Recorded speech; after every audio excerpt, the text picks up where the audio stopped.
Hello. Hello. How is everybody doing today? It seems like at least one of you is having a rough week. That's never good to hear. We are here to chill for at least a little while. We're gonna chill for a little while, maybe do a little bit of news. We really don't have anything that serious to talk about today, so it's gonna be good. What's up, Corpse Candy? Yeah, I saw some familiar usernames over there in the YouTube chat on the Transatlantic Call-In show. So it's I'm so glad that some of you came over to hang out there. We had a really good show today. I'm glad that you're here now to be hanging out here. Hello, Mama. Spider, what's up? This outfit, we like this outfit. It's a good one. I mean, it's cute. I mean, if you see the whole shirt, it's like, you know, it's got this whole thing going on. Anyway, yes, and hello, Amy. Hello. What's up, Violet? We got Junebug. A couple people hanging out in the YouTube chat today. There's Beck. Hello. There's a Veronica. And Cindy. Hello. And Jihariel. Welcome in. Welcome in. Welcome in. I was at work for the call-in show. That's cool. You can always go back and watch it again later. We had a good time. Oh, you were... Mama, you were one of the callers? Did you actually get on this time?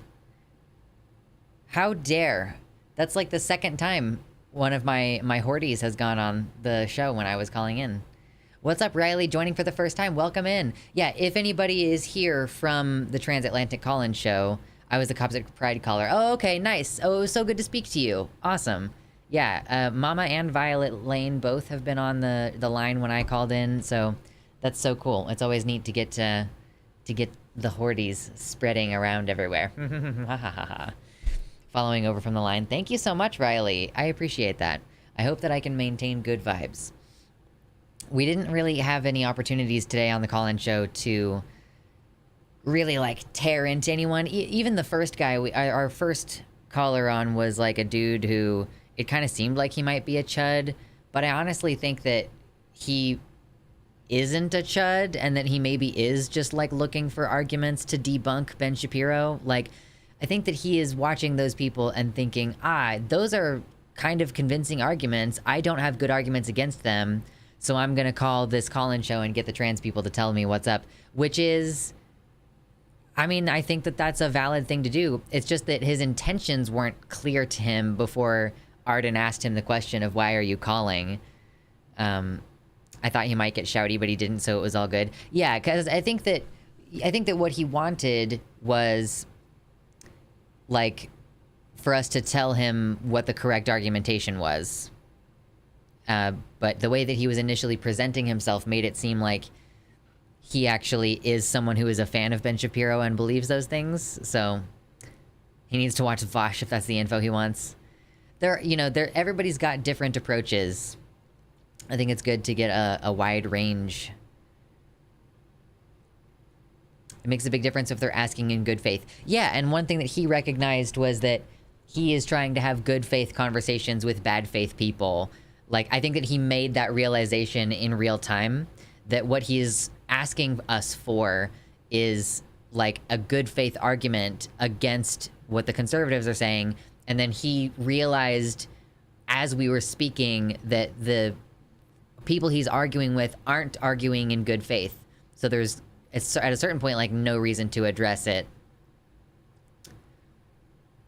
I was surprised that he seemingly took it to heart. Yeah, I think the thing is that he just wasn't a bad dude. And so that's the great thing about the Transatlantic Call-In Show, is that you can be someone who doesn't really know what the hell is going on and be able to ask your questions in a way that is not, like, PC, you know? Like, the option to ask your questions with the non-fully updated language, and then to have people respond to that, like, without being reactionary to it, like, without having a big, oh my god, I can't believe you said transsexual, or what, like, I'm just throwing out an example. I can't believe you just called us transsexuals.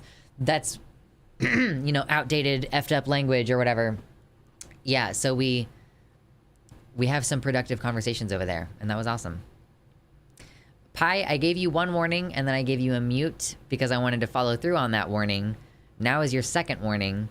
If you don't leave me alone about the Lego, I will actually just block you from the channel. I find it just irritating enough to make a warning about it, and then if I make warnings, I have to follow through on those warnings. So, please stop asking me about Lego. I don't care about Lego. Detoxing conservative brain rot is a process. Listen, yeah, and you gotta address it at different stages in different ways. There are people who have called the Atheist Experience back when Matt Dillahunty was still on the Atheist Experience, and now he's over on the line. People will call and be like, thank you for calling this idea stupid, because I needed to hear that, you know? And so I'm not saying that that's how everyone should be all the time. I think that we should be open to hearing people's ideas as though they're being given to us in good faith, and then if they continue to demonstrate that they're being shitty or whatever, then sure. But be willing to convince people and be willing to understand that it's going to take more than one conversation sometimes, you know? I did a play ready of Rocky Horror last weekend as Riff Raff. Everyone thought I stole the show. That's awesome, Veronica. That's so cool. A play reading of Rocky Horror. That sounds so much fun. Hello, Emily. Yes. Hello, it's Fishnet Day today. Also, I will flex my arms if we get to the stream goal, but that's just a little bit of incentive. That's just a little teeny tiny incentive. I feel like the flexing looks pretty nice in Fishnet, but I don't know. I gotta work on my shoulders a bit. Today's push-up day, so I'm doing that after stream. I'm doing my push-ups. I'm gonna, like, get my shoulders to even out a little bit, because they look... There's, like, not enough up here going on. I don't know. What's the difference between bad faith and, I guess, like, strong ignorance / lack of understanding? Is there a difference? IDK, if that was worded well. The thing about bad faith is, like, bad faith argumentation is when you know, either you know that what you're saying is false, or you know that you have no intention of changing your mind. Like, it's about your intentions. Yeah, like, do you, like, are you... If someone comes in and says, you know, I have reasonable concerns, can someone please explain to me why it's okay for drag queens to talk to children, you know, like, to do readings for children, then, like, I think that some people do genuinely want to know the answer to that question, but some people are asking that question knowingly wasting your time, like, knowing that they're not going to be convinced by anything you say. They're doing it as an opportunity to get your attention so that they can make you waste your time and feel like shit, basically. Or they're using you to make money and make their point to their audience is another kind of bad faith approach. Like, they're not actually interested in having the discussion. They will say we need to value debate, and we need to, you know, it's not okay for you to just pretend, like, to just not give my argument legitimacy. Like, you have to talk, like, you can't just ignore what I'm saying. We have to have this conversation. It's a tactic to waste your time, right?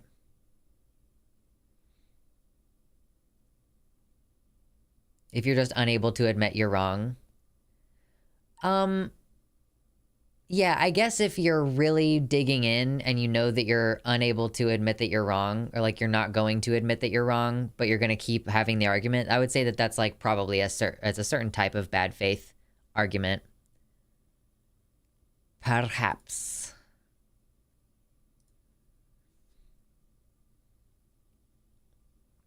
Hearing about bad faith arguments so much on the line for the first time for me helped me understand how to make sure I wasn't doing that myself.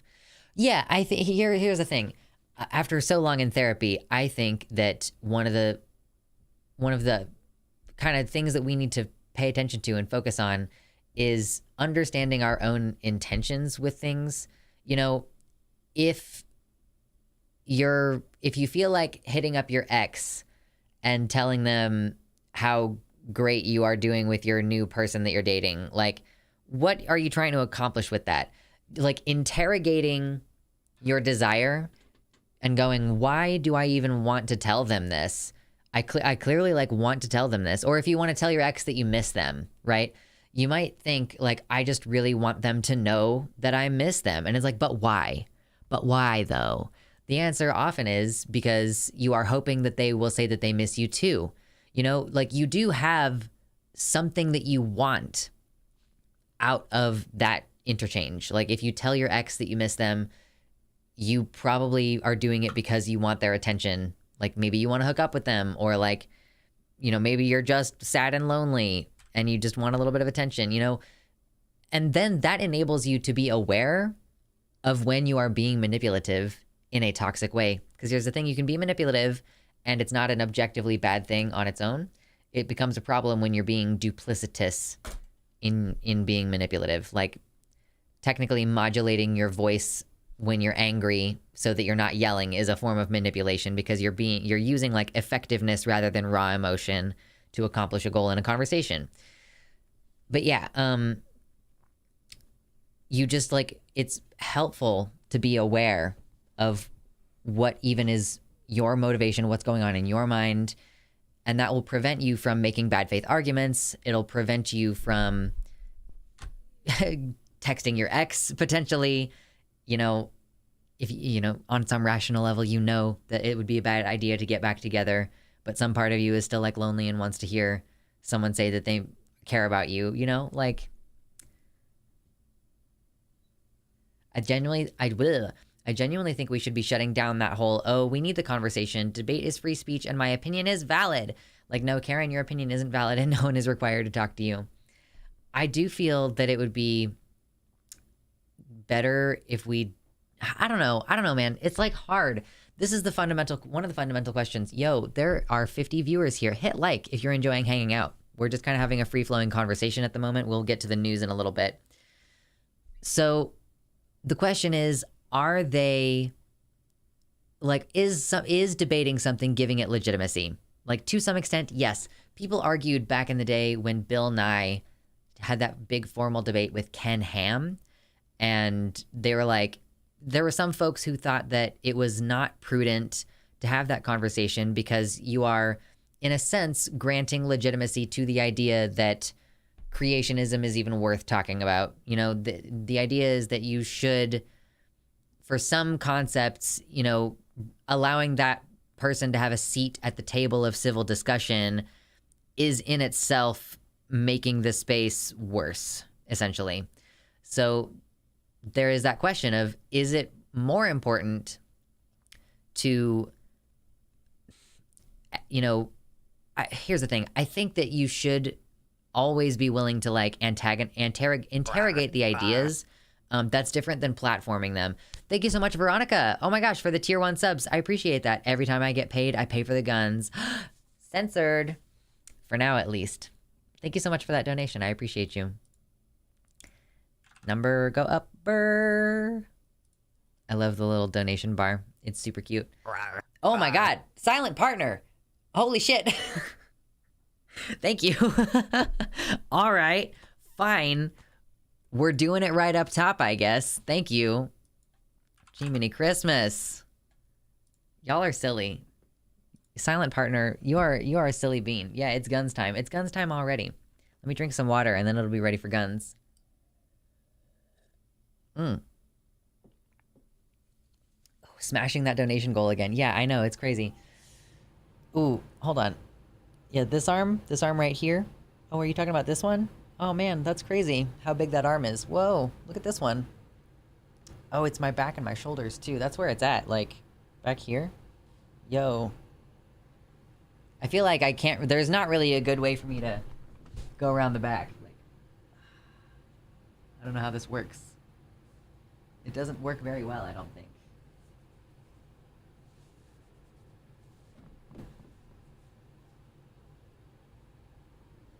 Trying to flex my arms, it's not looking very well. I need to get this fishnet top. I mean, yeah. Yeah, it's kind of starting to show through in my chest a little bit too, even with this shirt covering me up. Dang. I'm so impressive. Thank you. I am looking respectfully. You're allowed to look disrespectfully, I think, during the flex. That's the one time that you're allowed to look disrespectfully, okay? Thank you. Thank you, everybody. Yeah, muscle parent time. What's the non-binary equivalent of a mommy or daddy? I mean, I'll accept zaddy. Or, I mean, honestly, I'm cool. I guess I'm kind of cool with all. Like, I guess I just don't give a big... I feel like daddy is the funny one. Mommy feels a little bit weird sometimes. Flexes are fun, but the donation is for your Takis appearance. Nice work. Thank you so much, Silent Partner. I super appreciate that. That is awesome. It was a fun show, and I am going to continue being on it in the future. Probably more often. I will see. Like, I'll talk to Jimmy about it and see how... First of all, I have to figure out... I did not listen to the audio. I actually didn't listen to the audio. I don't know if it sounded better this time, because last time my vocals were all weird. What show? Oh, yeah, so y'all who didn't know, first of all, hit like really fast. It's quick, it's easy, and it's free, and it immediately helps the show. Thank you so, so much. I super appreciate all of you for hanging out. But I've been on... You sounded super clear. Parts of my voice were missing last time.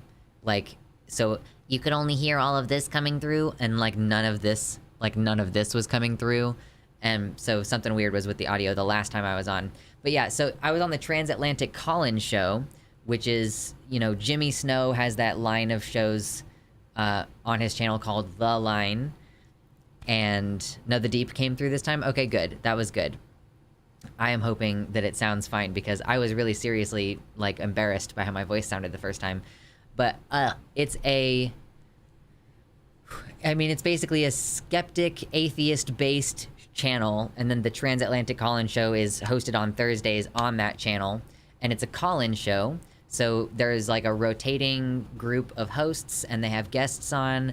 I've been a guest a couple times, where you take callers, and sometimes it's, like, a transphobe who wants to argue with you, and you debunk their arguments and, like, have fun kind of, like, having an argument, and people in the chat really enjoy that. And sometimes trans people call in and they discuss the particular issues that we're facing with, you know, issues around the country, you know, dealing with drag bans and, like, healthcare issues.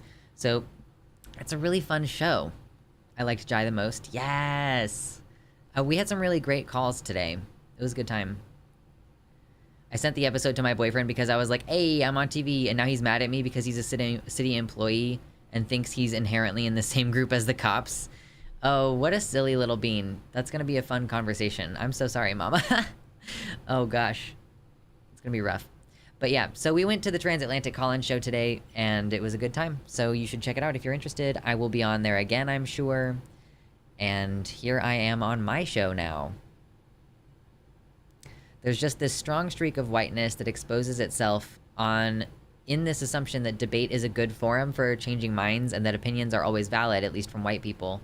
Maybe I'm just tired of this idea that white cis free speech debate needs to be protected over the physical needs of minorities. Right. Of course, I would not say that debate is like is a particularly a right that needs to be enshrined, but yeah, like, is there value in debunking these ideas? Yeah, but can you do that without also propping up those ideas inadvertently? Because that is something that happens, right? Like, if you give the person, if they're persuasive, if you give a persuasive person the opportunity to speak to you, you might feel in some sense that taking down their arguments live has some inherent value. But if they're able to be persuasive, or if they're able to make you look bad, because that's ultimately what a debate really is about. It's about making your argument appear better by demonstrating that you are confident and better able to argue your side. So if you are bad at debate, even if your ideas are correct, you could inadvertently be doing more harm than good by exposing people to your opposing argument and to all of their arguments that make you look bad. You know what I mean? So it can be just really tricky. I have a coworker whose son is a cop. She gets mad at me doing general broad characterizations. Tell your coworker that if her son is a good person, then he will on his own end up quitting because the job will be so terrible that he won't be able to keep doing it.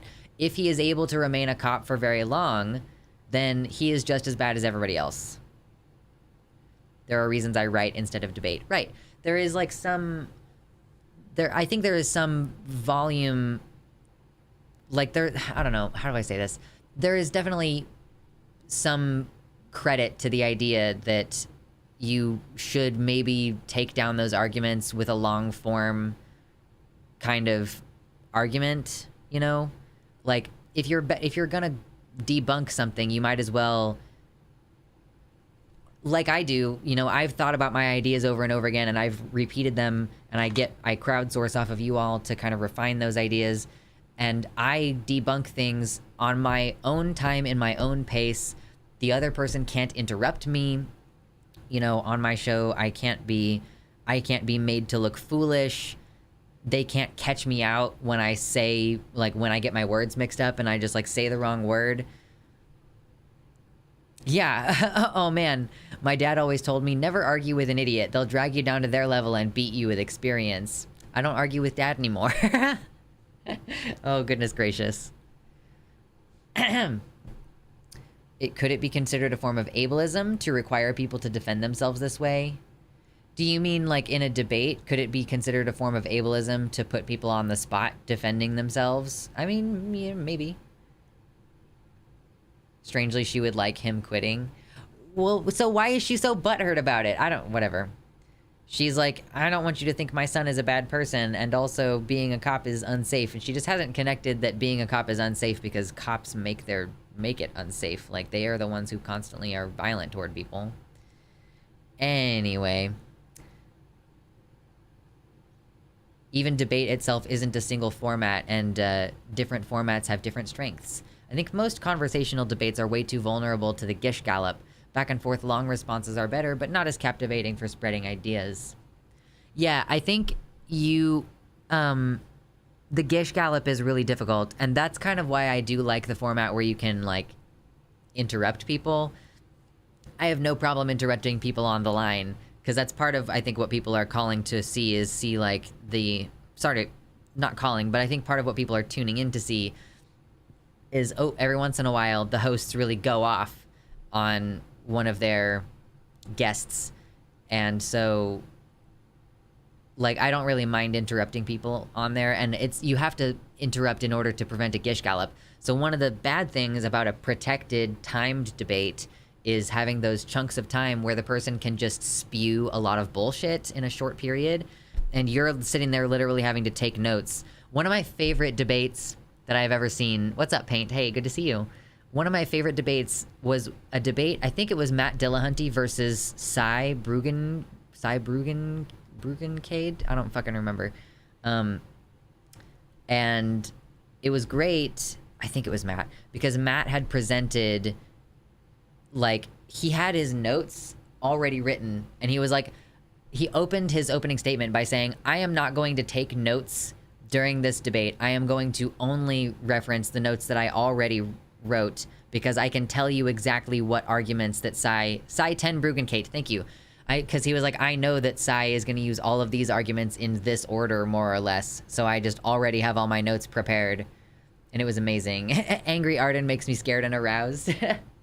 I guess I can see why. Yeah, I mean, they're like, Arden makes money as a sex worker, and there's a reason, and it's because she's kind of hot, you know? That's like how it works. Scare-roused, yeah. I've been contemplating slightly, I'm like, what if the thirst traps were nudes on my Fansly? Because right now it's all safe for work thirst traps. But I don't know. It's like, what if nudes, though? Maybe? I don't know. I'm not like hurting for money, so it would basically just be because I want to, but also it would definitely result in making more money, so... Scared and aroused, worryingly common for me.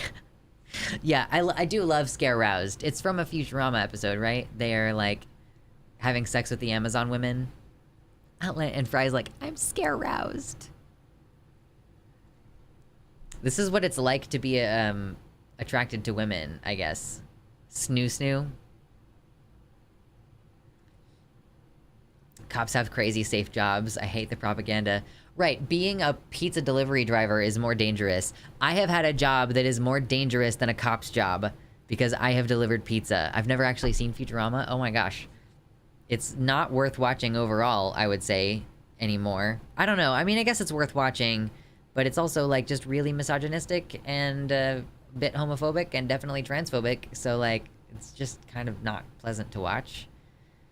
But it's got a lot of jokes that you would understand better, I guess. Like some cultural references that get made, but... Everybody wants snoo. I know, it's a smuggy chat. You all want snoo. Oh my god, my hair. Please stop. Thank you. Being disabled is statistically more dangerous than being a cop. Holy shit. I used to work on a farm. I think that's more dangerous than being a cop. I would not be surprised, Spider. Nurses have more assaults than cops.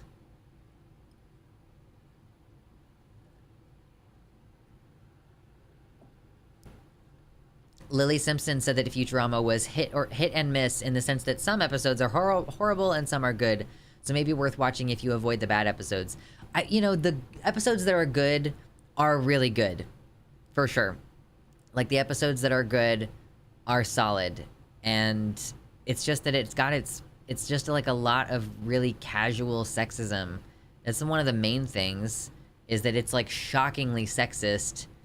And it's like, I guess that's part of the joke is supposed to be that, haha, isn't it so funny that this futuristic society is so sexist? But it is just normalized in a way that makes it feel like it's not ironic, you know? Like, we're not distant enough from a sexist society to be joking about it in this way. It just doesn't feel great.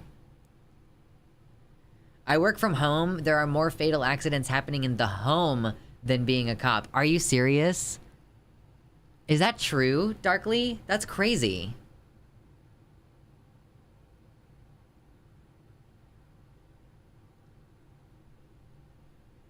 I feel like I don't even know how I would go about Googling that. They make fun of sexism, but also kind of reinforce it. That sort of dissonance really took me out of it. Yeah. But, I mean, it was enjoyable for what it was at the time. Cops are the danger. Yeah, and we talked about that, yeah, during the Transatlantic Call-In show today, talking about cops in Pride, and ultimately I am against having cops present at Pride, even if they're not in the float parade, because they actively make things dangerous for us. Like, their presence is dangerous for us. The fat phobia, yeah, there's plenty of casual fat phobia as well.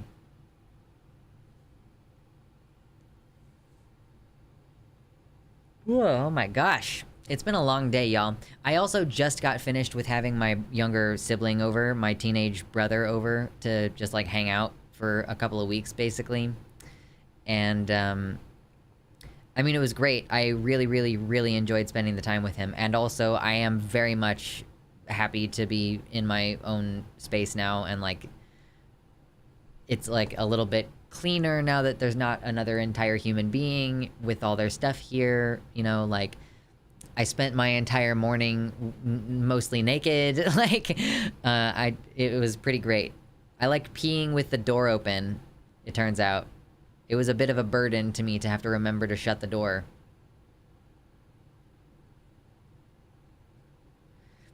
If cops are at the local pride and say this area is dangerous, I plan on just saying I know about... Wait. Just saying I know about before pride, so I would consider it an honor to do stuff they will not do. Yeah, cops are not super useful, for sure. Cops are often super cowardly. I heard from some that I knew that there were certain neighborhoods they would not go into because they were afraid of getting shot. Also, there's a rich upper class community that is so dangerous that even the feds try to avoid it because they don't want to get shot or have to shoot someone. I mean, yeah, isn't one of the main things that cops learn in training is that they are constantly in danger and that they should always do what they can to prioritize their own life? Like, that them getting home safe in the evening is the most important thing, which means that a lot of innocent people getting attacked by the police is a thing that's going to happen. Like, the police are going to try to preemptively diffuse a potentially violent situation, so they, in a way, they are incentivized to become violent first because, you know, I guess it's really drilled into them that, like, you know, they can kill you, or sorry, someone could kill them in an instant. Like, if they get shot, they'll feel like it'll just happen immediately, so they have to shoot someone before they have the chance to shoot them, because again, their training focuses on the most important thing is getting home to your family, and like, if you shoot and kill someone, then don't worry about it. We don't even have the ability, like, you don't have any personal liability in that. I love pooping with the door open. I actually, if I go in and use the restroom and I sit down to pee, and I realize that I'm gonna need to poop, I reach over and I turn on the exhaust fan and I close the door to contain the poop smell. Leaving the door open in public restrooms to mark my territory. Holy shit. Yeah, we have fun though. It's been a pretty stressful year. Does anybody feel like maybe things are gonna start slowing down soon? I kind of wonder sometimes if things are gonna start to slow down soon. You know, there are some days where I stream and I see you on Tuesdays, right? And Tuesdays are like early in the week. Sometimes there's news, and then I come back to you Thursday, which is like, you know, basically a day and a half later, and there's like another pile of news, like another pile of 4 things to talk about. And today, I do actually kind of feel like there is not as much news, and it might just be because Twitter fucking sucks now, and maybe I'm not getting served the things that would be normally getting served to me. But I have been, like, today at least feeling like, okay, maybe there's a little bit of a reprieve, maybe there's a little bit of a break. And I double booked myself, so of course I'm feeling a little bit extra tired today. Genuine question, as I'm also not for police. In a more ideal situation, what would you advocate for to replace police, or even just reform them, IDK? I mean, so the police, we ask the police to do so many different things in our communities. You know, if we need someone to respond during an armed robbery, then, okay, you can have a special task force, much like the fire department, of people, like very few people who don't get deployed very often, to do that one specific task. Okay, sure. Responding to a domestic violence situation, you know, maybe you do need someone from the police unit, but the police unit being a much smaller part of a way bigger thing, you know, like the ideal thing for most of the time when police are called is social workers. So if there is a mentally unstable person, even if that person has a weapon, you know, nurses, for example, nurses who work in hospitals receive de-escalation training and do have to deal with situations where mentally unstable patients try to stab them. And they work in de-escalation, and they work in, like, how to restrain someone physically. So they are able to keep themselves relatively safe, right? So we can train social workers to deal with mentally unstable people. Like, that's an option. Or, you know, school resource officers. Why are those people empowered to arrest children? That's fucked up. Again, a social worker would be more appropriate. Domestic disputes, I mean, not even domestic disputes, but like, let's say your neighbor attached a floodlight to the side of their house and it shines directly into your bedroom window and it's a nuisance to you. Why would you get the police involved? Like, the police are the people who respond for an armed robbery. Why would that person need to show up over a civil dispute? But then also it would be great if, like, the group who comes by and does something could actually do something, you know? Like, if a law is being broken, sometimes like the police will say that they won't do anything or that they can't do anything, even if there is a clear, they'll be like, oh, this is a civil matter. And it's like, no, it's actually literally illegal. My neighbor is fucking with my hedges or something, you know? It's like, okay, so you're gonna make me sue them instead of you, like, fining or arresting them for breaking the law? Like, oh no, without the police, who's gonna show up an hour after a crime happens and take some notes and shrug their shoulders and tell you that they can't help you? Like, oh no. Yeah, police function as an occupying force, not protectors. I love fucking with hedges. That sounds so much better, especially for cases where someone is trying to unalive themselves, because police always make that worse. Yeah, I mean, it's like suicide by cop is a whole thing. You can call the police and behave erratically and they will shoot you, and it's like not a stretch.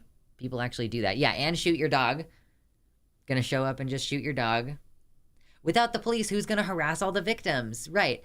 Without the police, who's going to ask a rape victim if she's sure that she wasn't asking for it? Like, holy shit, cops are fucking terrible people. Like, God. Anyway, if you're here and you're enjoying this conversation, hit the like button. I'm just gonna do my little corporate job here while also talking shit about the police.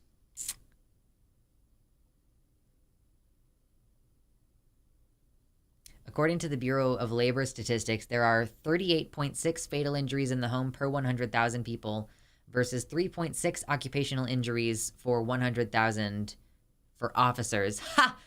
So, wow, like, literally my job working from home, well, I don't know, like, I think that's because even even fatal injuries in the home, like, cops are going to be people who are receiving fatal injuries in the home, just statistically, because you do have, like, half of your lifetime that you spend at home anyway.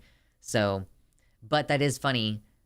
I bet we could do the math on that, and it would still turn out that, given the amount of time that I spend at home, I am more likely to get injured on the job doing my job, rather than, like, a cop getting shot in the line of duty or whatever.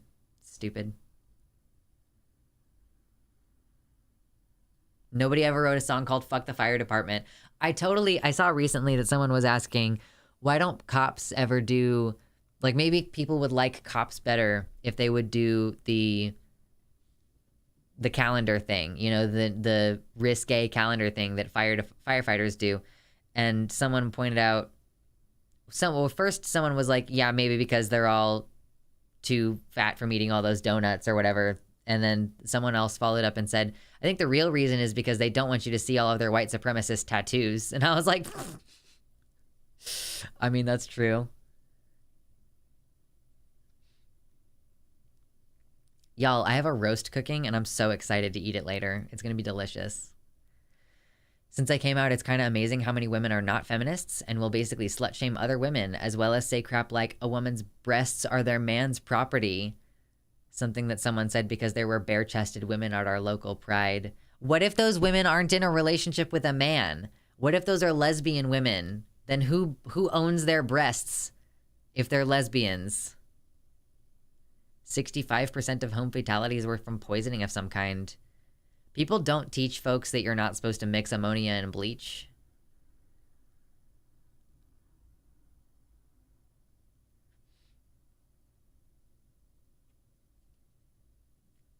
My BF says that in smuggy context, but still respects my autonomy. I mean, I think that's pretty normal. People being like, whose blank is this? Kinky. Bleach, the universal poison antidote. I told the woman that breasts are not genitals. She disagreed. Oh, so this just in, breasts are genitals. Uh-oh. You can see my genitals through my shirt. How dare. That's awful. What the fuck? Like, oh my god. Is she against breastfeeding? Like not breastfeeding in public. I want to be clear. I'm not asking you if this person you're talking about is against breastfeeding in public. Is she against breastfeeding, period? Like, is this one of those people who thinks that breastfeeding your baby is, like, sexual? Even genitals aren't inherently sexual. Yeah, we pee out of those, and we shove babies out of those. Like, that's not very sexual stuff. They're erogenous zones. So is this area right here. You might notice that, like, that erogenous zone has gotten some attention recently. Like, but I don't sit here and, like, censor my neck. I'm not sitting here going, like, don't look at it. Don't look at it. Don't look at it. Shh. Hey, stop it. Hey, stop it. You can't look at my neck. That's one of my genitals. Yeah, so are lips. Cover it up. You gotta cover it up. Scandalous amount of neck showing here. Yeah. Neck reward goal for donos. Yeah, I'm gonna hide my neck. You can only if we get the donos up to $150 will I show you my lewd neck. You are vulnerable to vampires. You need to cover it up.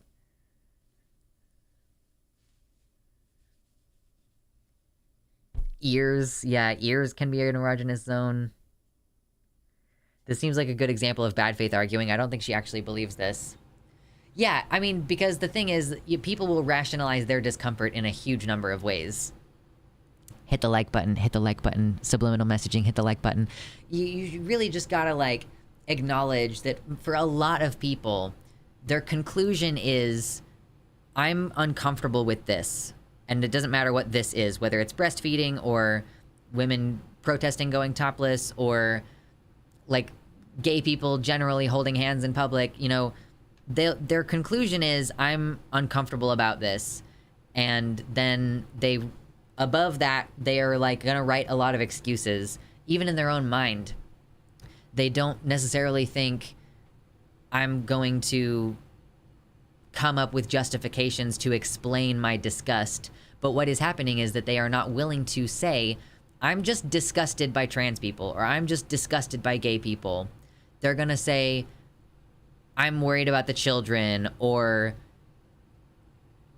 gay sex transmits HIV, and so it only makes sense to be against it. It's, you know, God's punishment for being gay or whatever. You know, like, they're fundamentally, their feeling toward gay people is not going to change unless something in them changes about gay people. You know, it's not as though gay people trying to tread and, like, toe some line of being more socially acceptable and being more palatable to these people who are rejecting them. You know, nothing that we do is going to change them in that way.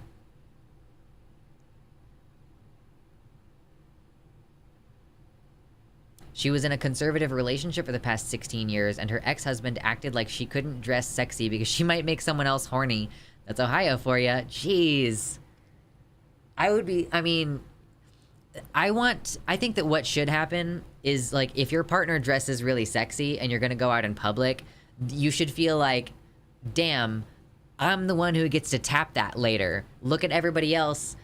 Jealous. They're looking at my partner, but they can't have it. They can't touch it. Like, I feel like that would make it, like, sexier. You know what I mean? But that's just me, trying to find the good.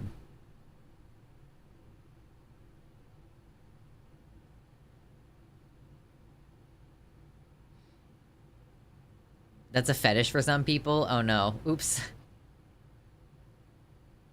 I'm not even sure it's a conscious thing. Disgust isn't something that's really articulate, so I think a lot of them inherently believe their own reasons for thinking what they do, for thinking what they do are tied to something that they can actually write down.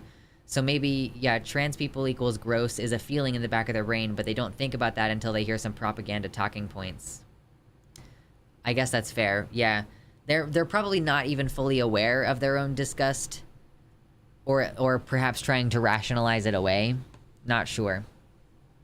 She basically called her own boobs disgusting. Oh, she's a repressor. Come on now, that's sad. That's sad. She's a repressor.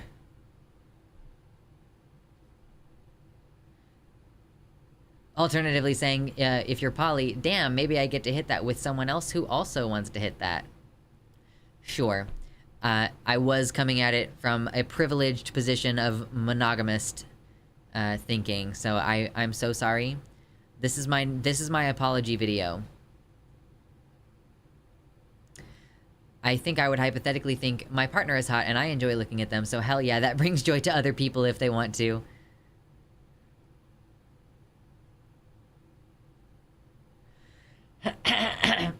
Excuse me. Right. Does anybody have some fun news from this week or some less fun news? Hold on, wait, what's going on here? Oh, that's pretty cool. Let's see if I got anything in the stream recommendations that I didn't grab earlier. Oh, there was some discussion in there. That makes it kind of hard. Oops. Iceland outlaws conversion therapy. That's pretty fucking cool.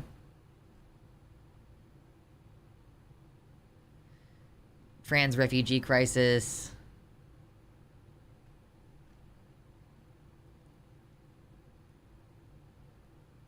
ACLU. Today's leftovers were great. Aside from all the Trump shit. Listen, how do I get any other chat? Oh, this is a great opportunity. Listen, if you didn't know this, I have a website. It's luxander.net. That's where I have my custom chat over here. This is not Twitch. You think it's Twitch, but it's not. It's my website, luxander.net. Or directly, luxander.net/live. You make yourself a login, and you can use, like, your Google account or your Twitch account or whatever you want to log in, and then you get the custom emojis. You can donate to me directly, and then Google doesn't take 40% of your money when you do the donation. It's a pretty cool way to hang out with us and support the show. Oh, the Leftovers podcast with H3 and Asan. That sounds fun. Bad, there was a shooting in San Fran last week. Good, no one died. That's good to hear. I'm glad that they didn't die. Holy shit. There's a shooting every day. Like, are we at that point where we have more than one shooting per day, essentially? That's like it averages out. Obviously, there might be days where we have 3 mass shootings, and then the next day we don't have any mass shootings, and then that averages out to 1.5 mass shootings per day, right? Oh my gosh, yes, Beck, I saw that. My partner watches Drawfee, and I saw the little commercial that they did about how they're going to be playing Truck Simulator this month.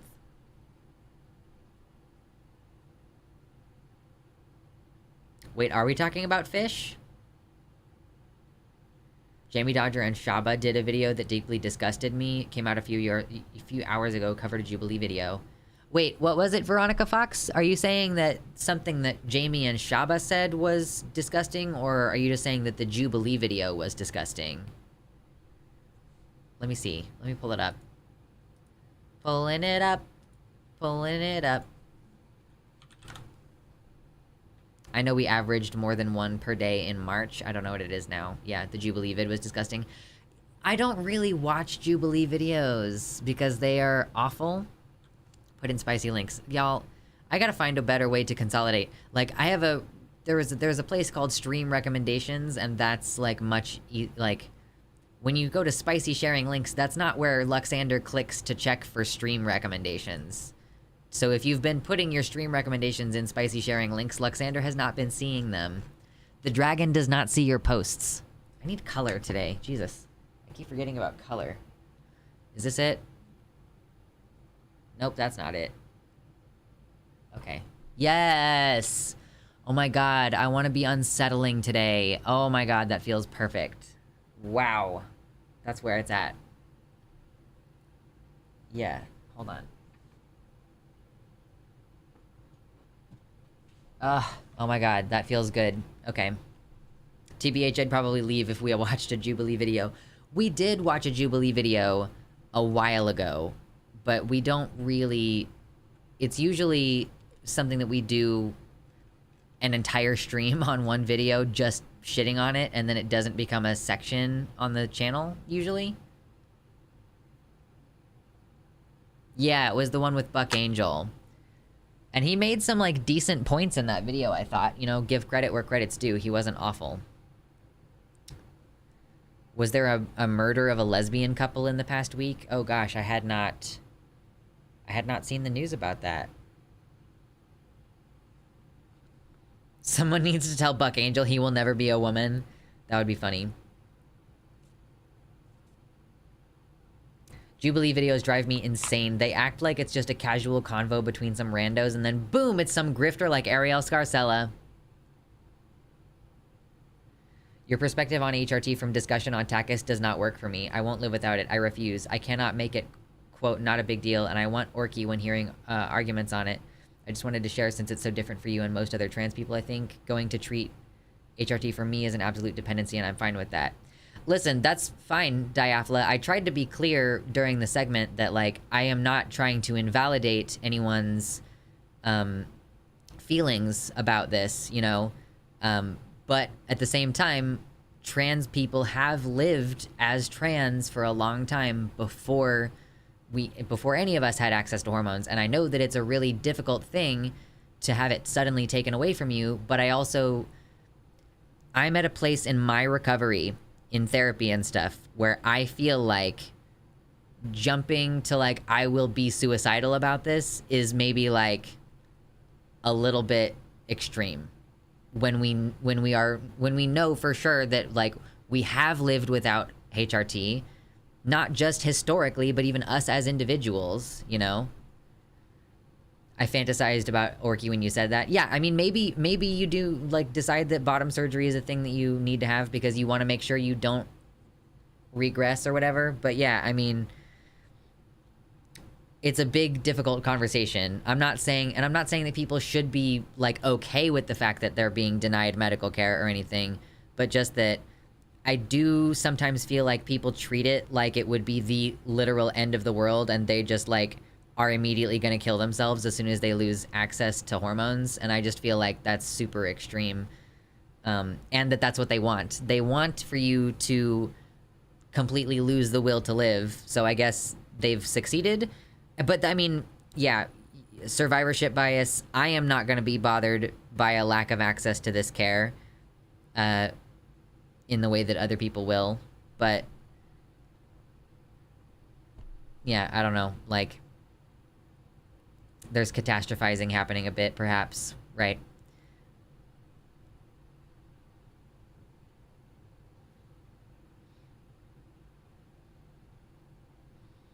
Goodness gracious, great balls of fire. I don't think my feelings are psychologically constructed. I have bad news about literally all of everyone's feelings. Like, I feel like a jerk sometimes because of how the fact that I'm, like, a really hardcore objective materialist. But, like, yeah, man, like, everybody's thoughts are from their brain. I barely got over being suicidal before I got on hormones. I was so fucking close. It was only for friends who loved me and accepted me that I held on, but now that I have it, I refuse to live without it unless there is nowhere I can get it. I mean, yeah, if you're... Like, I can't convince you out of being like, I'm going to kill myself if I lose access to hormones. Like, that's your prerogative. I just personally think that life is worth living even if people take away my access to medical care. You know what I mean?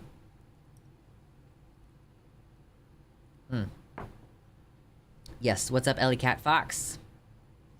On the same note, I have the privilege that if I can't get my prescriptions filled, I can drive somewhere that can. Yeah, that's definitely a privilege. Being able to drive to like, having access to a car to drive to a place where you can get medication, or having the spare cash that you can buy some online if you're getting estrogen and it's, like, in a legal gray area, you know?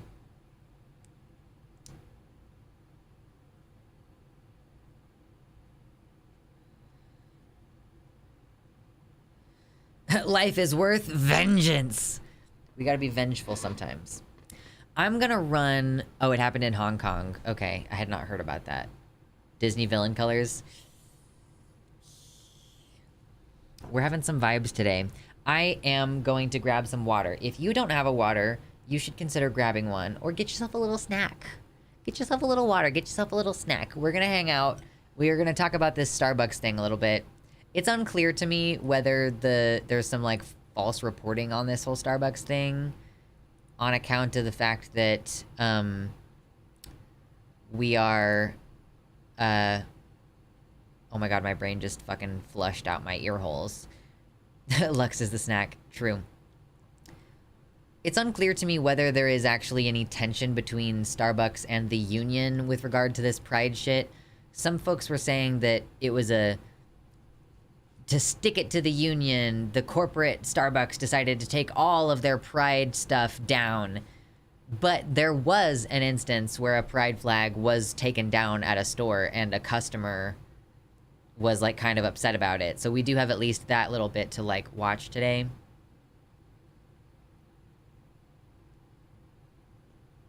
ADHD moment. Yeah, it happens sometimes. Starbucks has done some racist and homophobic things recently. Not a good vibe. That's not a vibe. Not a vibe. Remember that meme? Remember that meme character? Goodness gracious. Okay, I'm just gonna grab this water. You grab a water too, okay? Hydrate. Hydrate.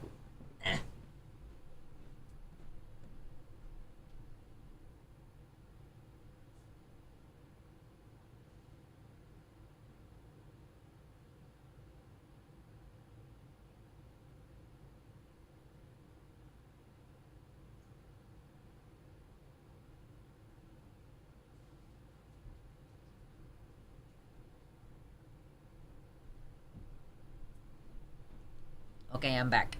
Listen, I'm never gone for long, babes. I'm never gone for long, my loves. I have got some fruit snacks. Got a little bit of fruit snacks that I'm gonna eat really quick. Not gonna keep chomping on them for forever. There is technically water in a margarita. True. I would prefer E. Yeah, probably. Is not having E a risk to me? No. Do I imagine that getting on it and thus being identified as queer to authority is more of a risk to me? Very much so. Hence, I think not starting hormones is honestly more of a risk to me. Yeah. In not starting it, I can use my privilege as male passing to help others. I feel like that's super depressing as an approach, but I kind of get it. Like, I would be happy to, like, be my biggest genderqueer self in public, but I could probably tolerate letting people just think that I'm a cis woman. Because to me, it just doesn't really matter about strangers misgendering me anymore. Like, it just doesn't quite hit me the same. You know? Doesn't really bother me the same way it used to. I love how much of a materialist and whatnot Lux is, and yet it treats people who are spiritual and just different better than a lot of spiritual and religious people I meet. Listen, I'm really kind of a shithead about religion. I still am. I'm still a pretty hardcore anti-theist. But I'm also like a... you gotta find meaning in life somewhere kind of person. I'm an atheist pagan, but still a little bit like, oop, let's inject some meaning into life with some silly rituals.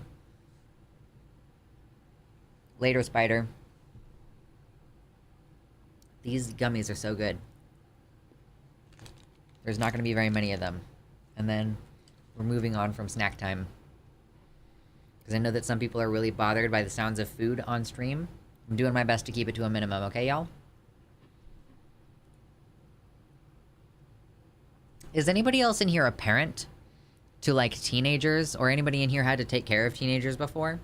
Because one of my teenagers is being, like, really, really weird to me right now. And it kind of sucks.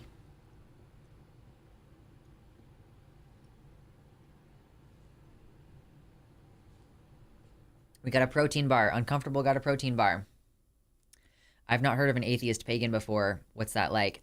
So basically for me, paganism is It's about observing the cycle of the natural world, and I use it as a mindfulness philosophical. It's like a framework for me to project my philosophy onto, right? So like I believe that nature is important. I believe that life and death are cyclical and that everything you do affects everything around you.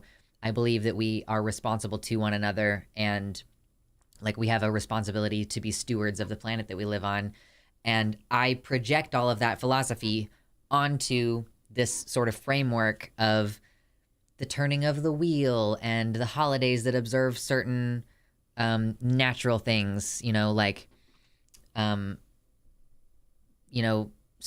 holiday. Oh, this holiday correlates with when the sheep are shorn or whatever.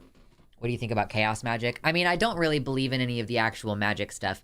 I believe that conducting rituals can help reinforce your psychological whatever. Like, if you have a goal and you're trying to get to it, or I think you can use tarot to, like, help you discern what you actually want out of something. But I don't actually believe that, like, conducting a ritual is going to change the world around you. It's only about, like, using it as a psychological tool. If that makes any sense. Okay, the snacks are gone. Almost gone.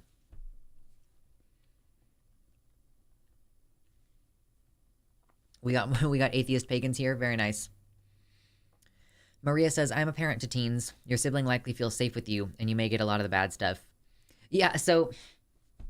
Yeah, Maria, basically my teenager is just being really difficult about doing the things that I have asked her to do.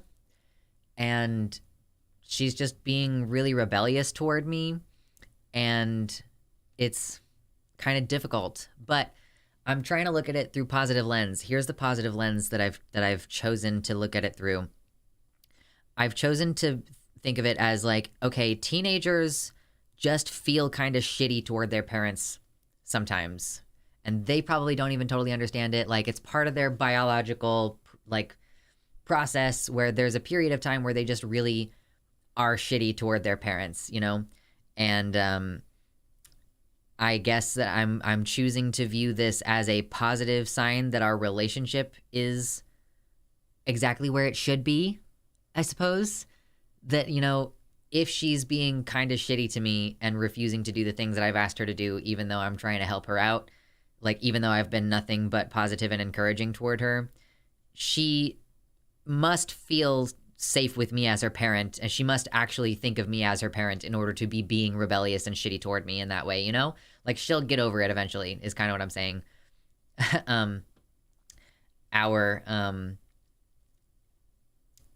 Our relationship is strained right now, but I'm hoping it will get better eventually.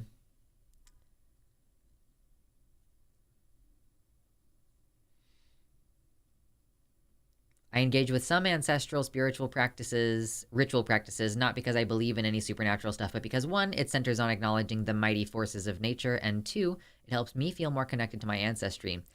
Right. That's why I do, like, a little bit of this stuff is feeling connected to, like, a past. So, like, listen, I'm not trying to complain about racism as a white person, okay? I will say, however, that the destruction of the ethnic identity that black people have also happened to, like, white people.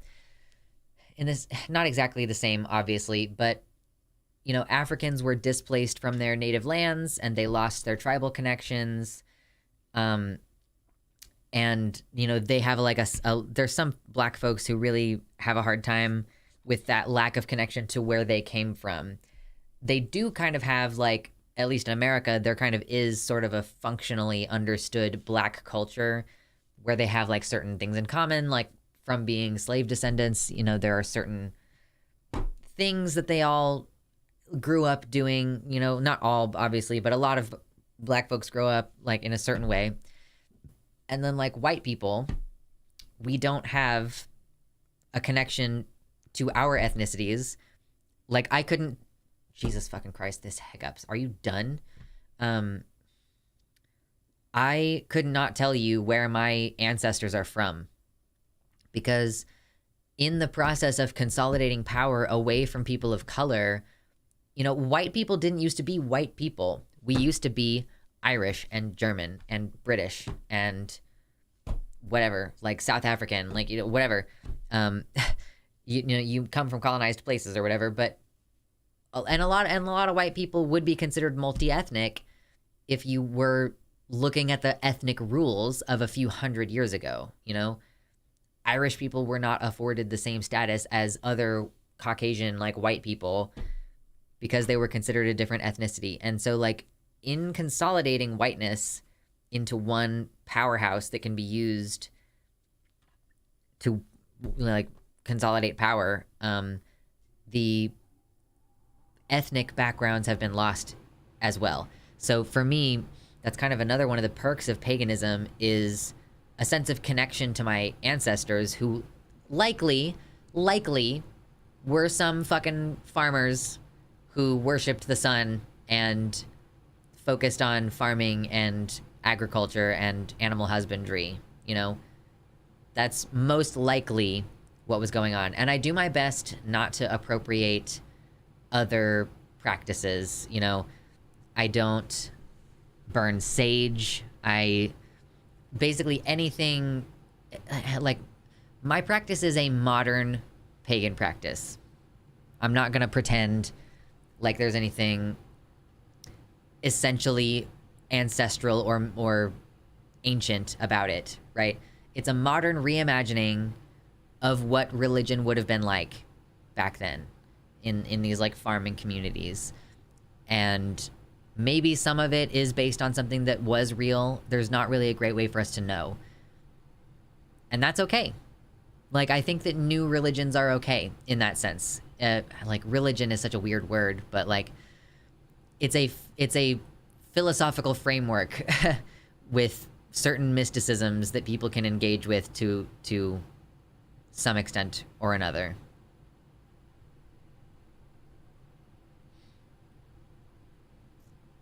Thanks to my grandma's passion for genealogy, I know that I am for sure descended from slave owners, so that's fun.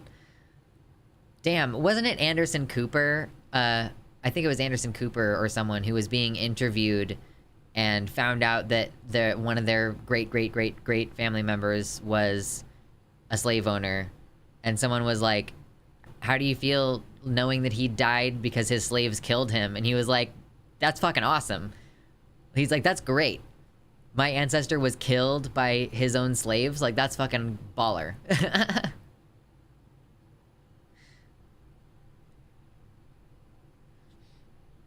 Oh, gosh.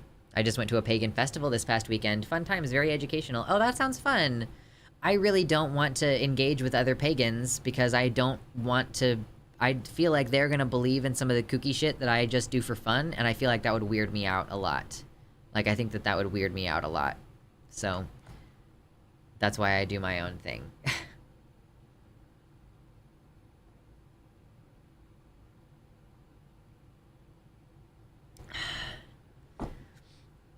Anyhow, we enjoy a little bit of kookiness. I've noticed that specifically recently, so many white American people especially seem to take others' cultures and try them on like clothes. Which sucks and is wrong, but shows the lack of connection that they seem to be missing.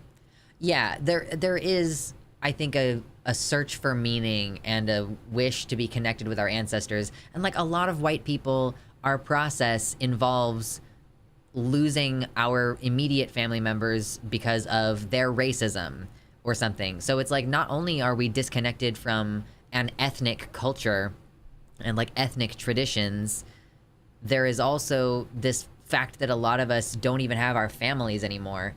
You know, I am down to a shockingly small number of family members that I'm blood related to who I am willing to speak to anymore. And like that number is, I think, gonna continue to go down. Like it's already quite like few. I grew up with a bunch of family members. Some of them were blood related. Some of them were like, you know, my mom's stepdad and his entire family that I grew up knowing. So I grew up with a big family and like multiple Christmases, and now I barely talk to most of them. And some of it's because I know that they're explicitly racist, and some of it's because I just did not feel like explaining my transness to them. So I don't, like, I lack both of those things. I lack a family with our own family traditions, and I also lack an ethnic heritage that is not based in white supremacy.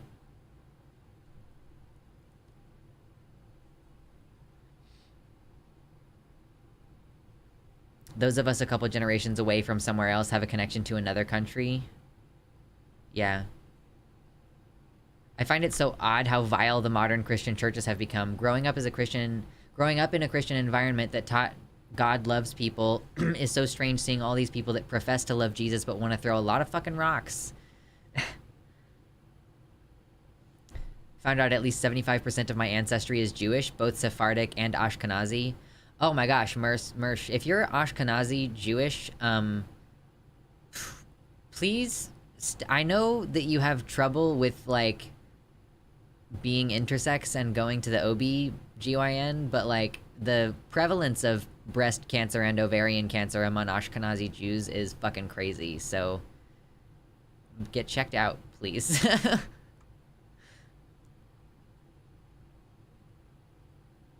This really bothers me. I have no family. I'm a refugee in poverty. I'm ostracized everywhere I go and have basically no community.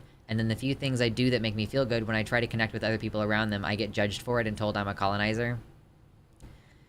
Yeah, I mean, you know, like, what are you trying out that people are getting mad at you for? Like, I would have to know what it is that you did in order to say whether it was okay or not. But it's tough when you don't have a frame of reference for what's okay and what's not. When I was in the Marines, I said that I was Wiccan so that I didn't have to go to church on Sunday. Then one of my sergeants called wanting to participate and see what it was like, and became super Wiccan after I did a ceremony. I bullshitted a ceremony that was just sitting in the woods and trying to feel connected to nature. That's really funny. I do love the whole going outside thing. I think that I need to touch more grass. I was out this whole weekend. That's why I did not stream on Sunday this past weekend, is I was camping, and it felt really good to get out and touch grass. And I think it would feel good to do a specific ritual. Okay. What do you guys think about this? This is kind of the way that I'm engaging here with my pagan practice. My cat died a year ago, and I want to do something, like, to commemorate that, and something I've been planning on doing. So I think that the time that I'm going to do it is going to be, like, on or around the anniversary of his death. He was diabetic. That's not how he died. He died of heart failure, but he was diabetic. And so I have one of the bottles of, like, an empty bottle from his insulin, and I'm gonna, like, clean out any remaining insulin that's in there, because it's been in the refrigerator for a year. There's, like, a rubber top that you pierce with the needle, and then you draw the fluid out, and then it kind of seals back up. So I'm gonna cut that out, and I'm gonna I have some of his nail sheds and some of his whisker sheds, and I'm gonna basically, like, stuff those in the bottle after it's been cleaned and dried. And maybe some of his ashes also. I can't decide this part. Like, this part I can't really. I'm like, his nail sheds and his whiskers, I have both of those. And maybe, like, a little pinch of his ashes in there. Maybe. And then I'm gonna buy some cork. Like a really small cork if I can, or I'll just carve a piece of cork down to size. I'll stick that cork in the top of the bottle. And again, it's like a little bottle about that big. And then I am gonna, like... I can't decide if I'm gonna, like, actually say any words, or if I'm just gonna, like, do a moment of quiet contemplation, or, like, maybe I'll pull up some pictures of him on my phone and, like, look at them or something. Like, I can't decide exactly what the substance of the ritual is gonna be, but there's gonna be something that happens right there in that space where all of his stuff is in there. And I'm gonna burn a candle and drip the candle wax onto the top of the bottle with the cork, and, like, seal it all in. And then I'll have, like, a little trinket I might eventually end up giving it a wire wrapped like top so that I could turn it into pendant maybe. But that's kind of the idea overall. And that sounds like a good fun, like not fun, but like it feels like an appropriate thing to do within the context of my witchy practice. Jewelry works well to hold the cork to the glass. The cork is not going to be in glass. It's like a it's a metal top. And it's like a metal top, and then I'm going to cut out the piece of rubber. There's like a disc of rubber in the middle of the metal, and then I'm going to stick the cork into it's like the aluminum, I think, aluminum top. Sounds like what I did when I had vaginoplasty. Whatever is important to you. Yeah. I've been dancing under the moon and making psychic predictions and meditating in pentacles and stuff, and then I try to understand it, what I'm doing, because it's really cool, and I go and find other people, and they tell me, oh, this is this thing from my culture, you're doing XYZ things from Satanism, Judaism, Wiccanism, etc. And then some are like, okay, you should join us, but you're not allowed to do these other things you used to. Or they're like, no, you can't do that, it's not your culture. And I'm like, why can't I try being a Satanist at the same time as a Wiccan? Or how come I can't study Kabbalah because it helps me, but I'm not supposed to because I'm not Jewish? Yeah, I really can't speak to the Jewish stuff, like the Judaism stuff. Satanism and Wiccanism, like, there's no cultural appropriation that you're doing there. Like, Satanism is a fake religion, and Wiccanism is a neo-religion, so I think you're fine. I feel like I should burn my dog's brush now. She died right before I escaped Georgia, and she was the only thing I was living for until cancer took her. She lived for me, and the cancer went rampant once I was in a safe place away from my ex. I have never really said goodbye, and I've been holding onto her brush since. I don't think you have to burn it. If you want to burn it as, like, part of a ritual of release, of letting go or something, but I would say, like, that's definitely not required of you unless you feel like you're holding on to something and you need to let it go, maybe. But if it's the last thing you have to remember her by, I don't know, maybe that wouldn't be good.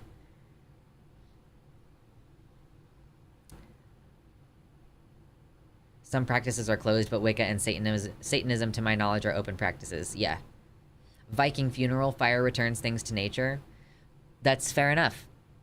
I'm not gonna get rid of Lucy's ashes. I have all of his ashes, and I would like to make some kind of a special urn that has, like, some of his brother's ashes and some of his ashes in it, but I have to ask my partner. Jesus Christ. There's gnats in here. Get out of my face, bro. I've been very respectful with my intentions the whole time and only following what I sense, even though I maintain a healthy skepticism. It's a shame heathenism has been appropriated by Nazis. I've always heard that paganism was just a term used by the big churches to refer to any non-Abrahamic religion. Yeah, pagan, heathen, these were all terms to sort of just refer to non-Christians. Although if you think about it at the time, where were Christians in the process of colonizing when, like here's something that, like, am I crazy for feeling like white people were also colonized? Like, we did have down-to-earth, homey religions. That's where the whole fucking Yule thing came from. Like, Yule logs and Christmas trees are culturally appropriated from the like, small independent, like, nobody has a set of beliefs because everybody, like, lives far away from each other and doesn't have a centralized belief system. Like, oh, okay, so pagan, pagan means, it's from pagni, which means people of the country and not of the city. So it's literally just referring to the religion of the country folk. I'm doing self-taught astrology this year. Nice. Yes, there is a Discord server. Yeah, let me get the link. If you're interested, we don't usually talk about this kind of stuff in the Discord server, but I mean, we talk about all kinds of shit in the Discord server, so have fun. Saturnalia, the festival of Ishtar, so much has been taken and put into many other things. We got colonized by the Romans, that's how we got Christianized. Okay, yeah, so, like, to some extent, what I'm getting in touch with is like the colonized religion of my ancestors, as best as I can approximate it. Like, I'm guessing. I'm like, my family is pretty white. I don't even know that we have the like someone raped a Native American at some point kind of like, I don't even think that we have that in my family. I'm not entirely sure. Like, I think that I'm German and British. I'm not totally sure. But like, yeah. What I'm trying to connect with is like the colonized practices of my ancestors to an extent. And it feels nice to just like have that. There are definite anti-Nazi heathens, but it's such a tiring minefield. You know, there's so many like circles with lines coming out of them, and I just get really confused by all these different symbols. And I'll see stuff at the Renaissance Festival, and I'm like, I see something and I'm like, I think that might be a white supremacist symbol, but you got it out here at the Renaissance Festival, which usually has cool people. So is this person using it in good faith? The person who made it, did they even know? Or is this person a white supremacist and we just like have these people in our Renaissance Festival spaces now? Like, it's so fraught. And you'll see, you know, even Mjolnir. You'll see Mjolnir and you'll wonder what the reason is. Yeah, like Nordic runes aren't inherently white supremacist symbols. White supremacists just use them. But the thing is, you don't know what people are using it for. Rome was just beta Britain. Oh, God. Much to the chagrin of people who are very invested in Nordic culture. Yeah. Imagine being like just a totally normal fucking nerd and then having the thing that you're a nerd about get colonized by fucking white supremacists, and you're like, oh my God, I can't even engage in my hobby anymore without people suspecting that I might be a weird, creepy racist.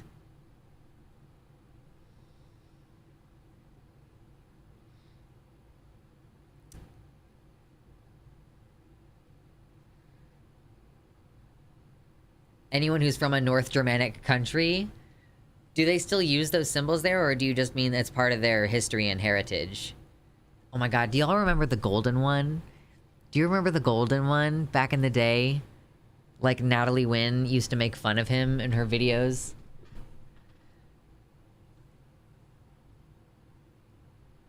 I just got here, so forgive me if I'm redundant. I just went from reading about pride flags getting banned in a city in Michigan, and then see this title over here. Well, right now, tea leaves, we're just kind of dicking around talking about paganism and like how whiteness has robbed even white people of their ethnic heritage. So, and the Starbucks story isn't really, I don't really actually think it's that big of a deal. It's at least I haven't been able to find enough consistent information about what's going on in order to say, oh, definitively Starbucks is being shitty or not, you know? But there is one instance where one Starbucks took down their pride flag and one of their customers got upset about it. So we will watch one little video, but mostly it's a little bit of confusion, I think, about, yo, blast from the past. Yeah, for real. But yeah, it was not clear to me what exactly happened with the Starbucks shit. Brendan Fraser? What about Brendan Fraser? He's so wonderful. We love him. We love him.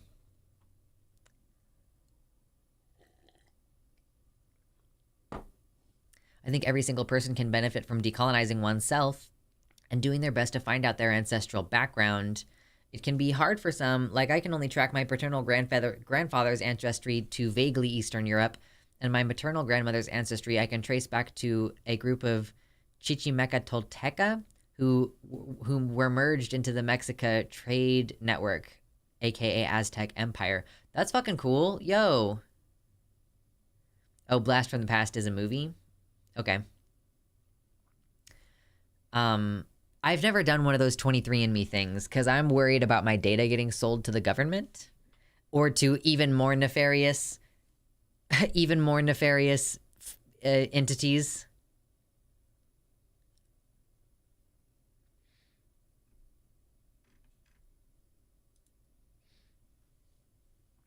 Both sides of my family come from German migrants, so I grew up on a lot of German folklore and kind of just got invested in Germanic mythos on my own as a result. So yeah, it is quite annoying that it's associated with Nazis now.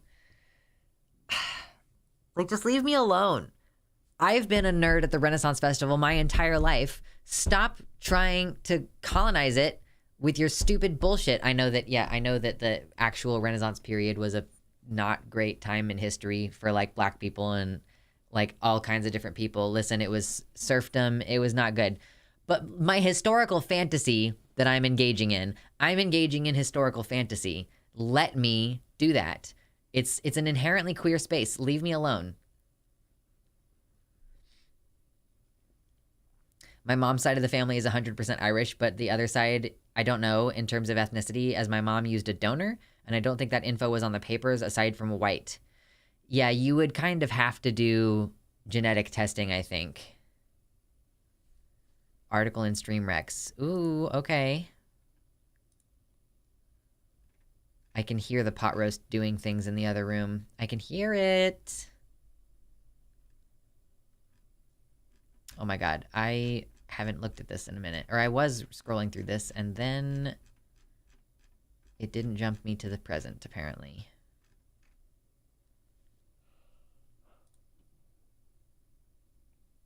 Yeah, pot roast. It's gonna be so yummy. Pretty much as soon as I get out of stream, I'm gonna be able to eat it.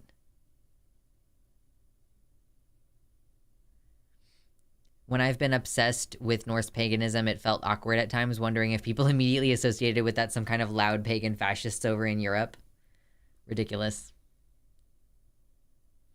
Veronica is having some trouble typing today.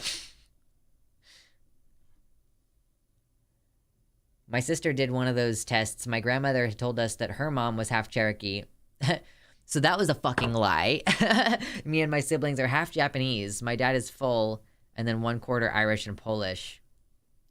Nice. Ooh, ordering pasta. Hell yes.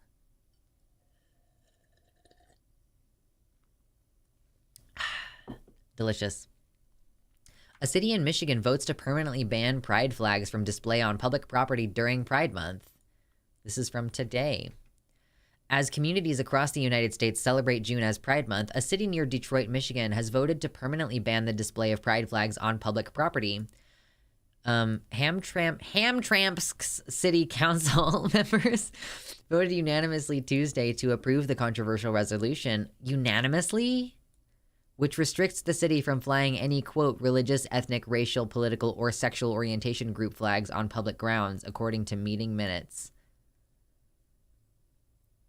Is there literally anyone else who this is going to affect? Like, are there any other flags that this city puts up at any other time of year that are going to not be able to be, flown now? Or did they just pass a law that says religious, ethnic, racial, political, or sexual orientation group flags? And, like, so the only thing that they're actually doing, because the only flag that ever actually gets put up is the gay flag? Like, what the fuck? Residents and businesses will not be restricted on private property. Well, I would fucking hope so. Jesus Christ, I hate it when people start legislating what you can do with your private property. Like, what the fuck is the point of America if you can't do what you want with your own land because your neighbor doesn't like it? Holy shit. There's a Christian flag? Well, yeah, but I don't know how often that gets flown on public places. You know what I mean? Like, how often is the Christian flag gonna be flown? ANCAP Lux moments? Did I do something ANCAP? Oh no. The resolution brought by City Council member Mohammed Hassan says that the city will not provide special treatment to any group of people. City Council members shared that flying a pride flag could potentially lead to other, quote, radical or racist groups asking... Wait, what? Could potentially lead to other radical groups, which, like, which positions... implying that the fucking gay flag is about a radical group asking for their flags to be flown. You just tell them no. You're a hate group, so no.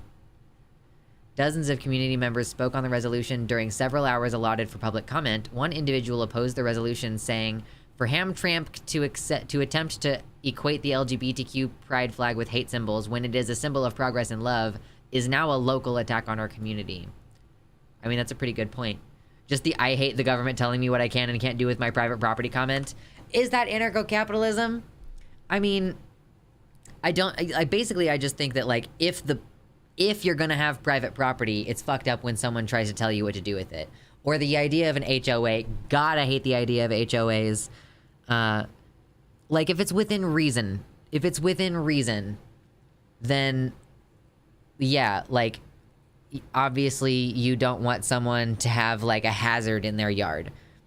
Like, you're not allowed to frack in your yard.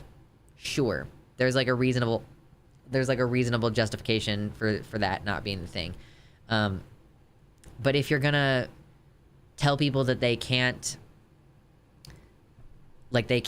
garden in their front yard, or they can't put a rainbow flag, or they can't leave a werewolf in their yard all year. I didn't retweet it, I don't think, but I was literally just reading about a woman in a community who, and she was not in an HOA, it was the local city government who was telling her that her seasonal decoration werewolf that she decided to leave up throughout the year was a blight on the neighborhood. I meant fracking. I meant, like, literal fracking. Like, I was thinking of Mr. Peanut Butter. Where do you draw the line between personal and private property? Yeah, so private property, people use this two different ways. People will say private property and mean, like, they mean your personal property, like the things that you own, like your car and your toothbrush. But people see, yeah, RuPaul's seething right now.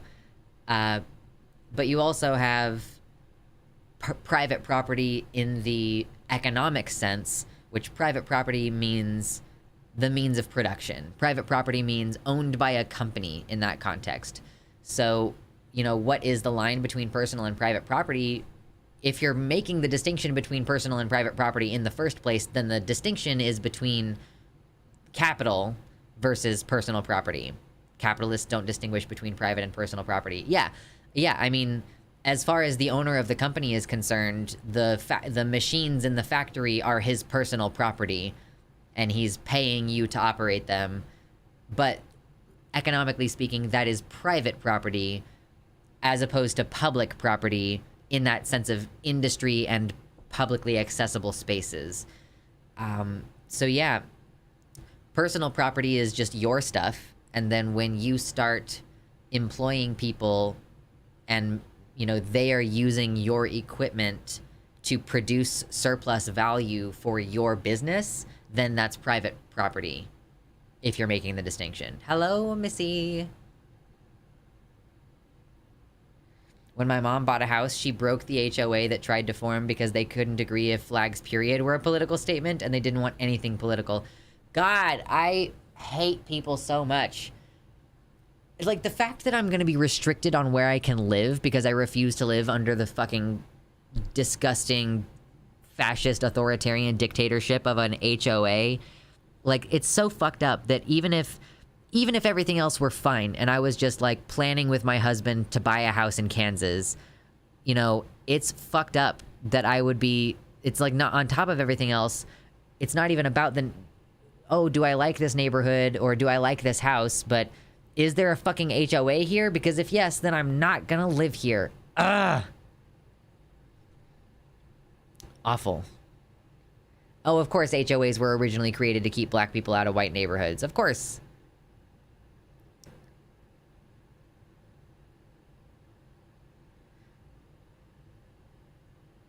It's supposedly fine to put up things that look like dogs or people in order to deter burglars. I would just say that the werewolf is to deter burglars. I've seen Horde and Alliance flags being flown. Yo, that's very funny to me. I love World of Warcraft, and I hate World of Warcraft. It's a terrible relationship.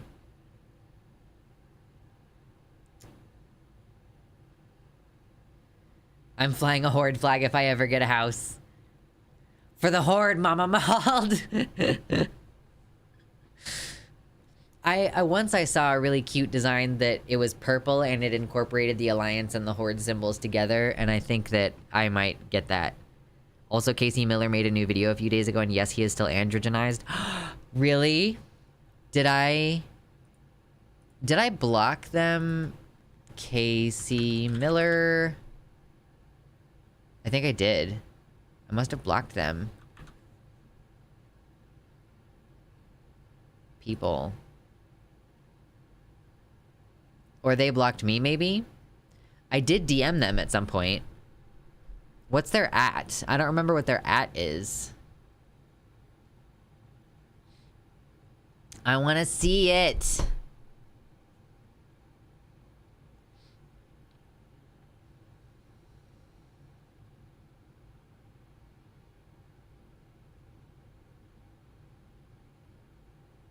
I want to fly a Gadsden next to a Pride Progress flag. Yeah.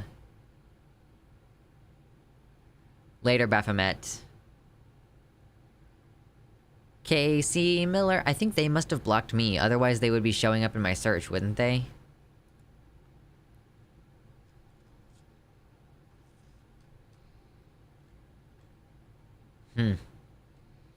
I feel like you're teasing me. You told me that they posted a video. Oh, it's on YouTube. Okay, maybe it's not on Twitter. Okay, shush, shush, shush, shush. Quiet.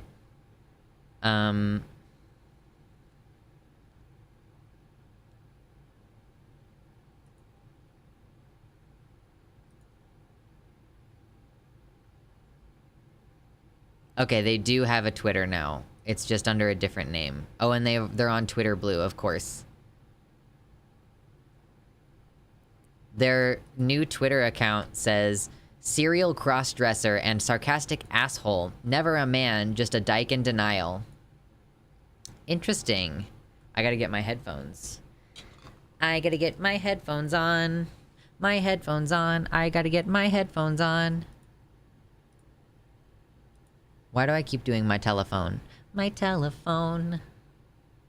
My telephone. By the way, if you're enjoying hanging out and you have not yet hit the like button, consider hitting the like button. It's free! And it's good for the channel. Thank you so much. We appreciate you. We love the lurkers. We love the commenters. This show is what it is because of you. Thank you. We appreciate you. I guess let's bump up the stream goal. If we get another $40... Hold on. If we get another $40, I'll flex again. I promise. I'll do it.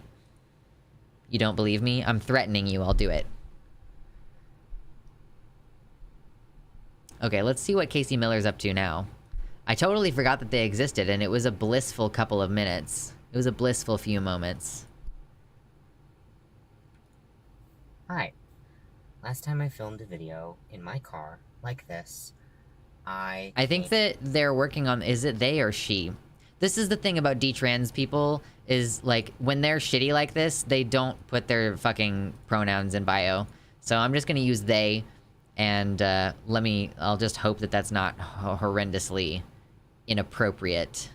Came on and talked about how I felt like I was too far gone. I didn't say that my life was over, but I thought that, because of medical transition, that I had sentenced myself to living life as a pseudo-mediocre man. What is detrans? It means detransition, detransitioner. Like someone who used to identify as trans and who now does not identify as trans.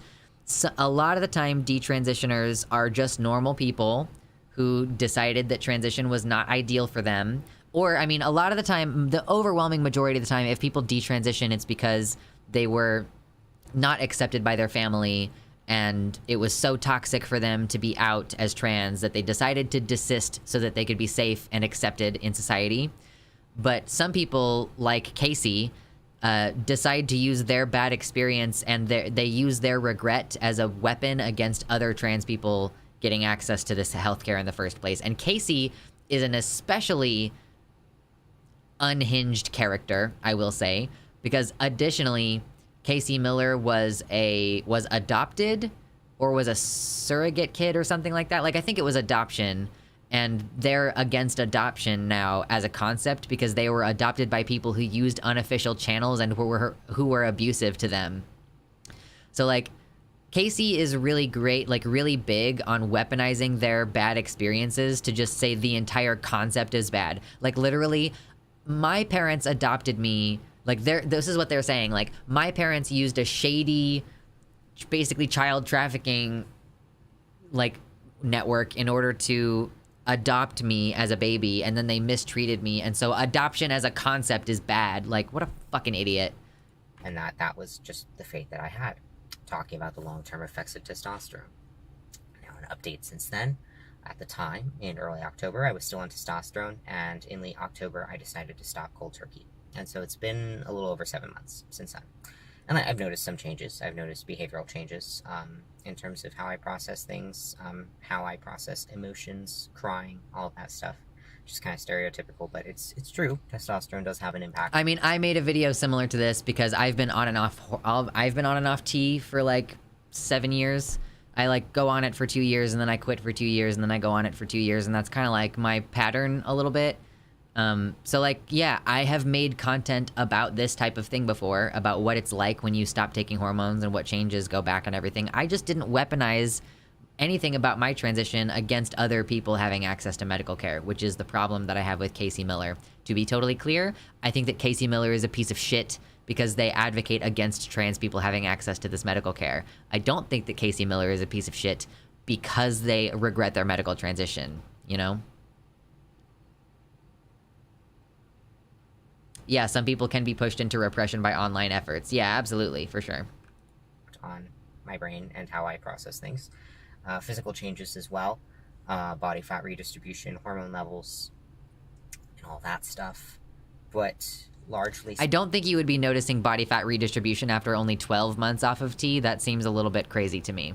Speaking, most of the changes are permanent.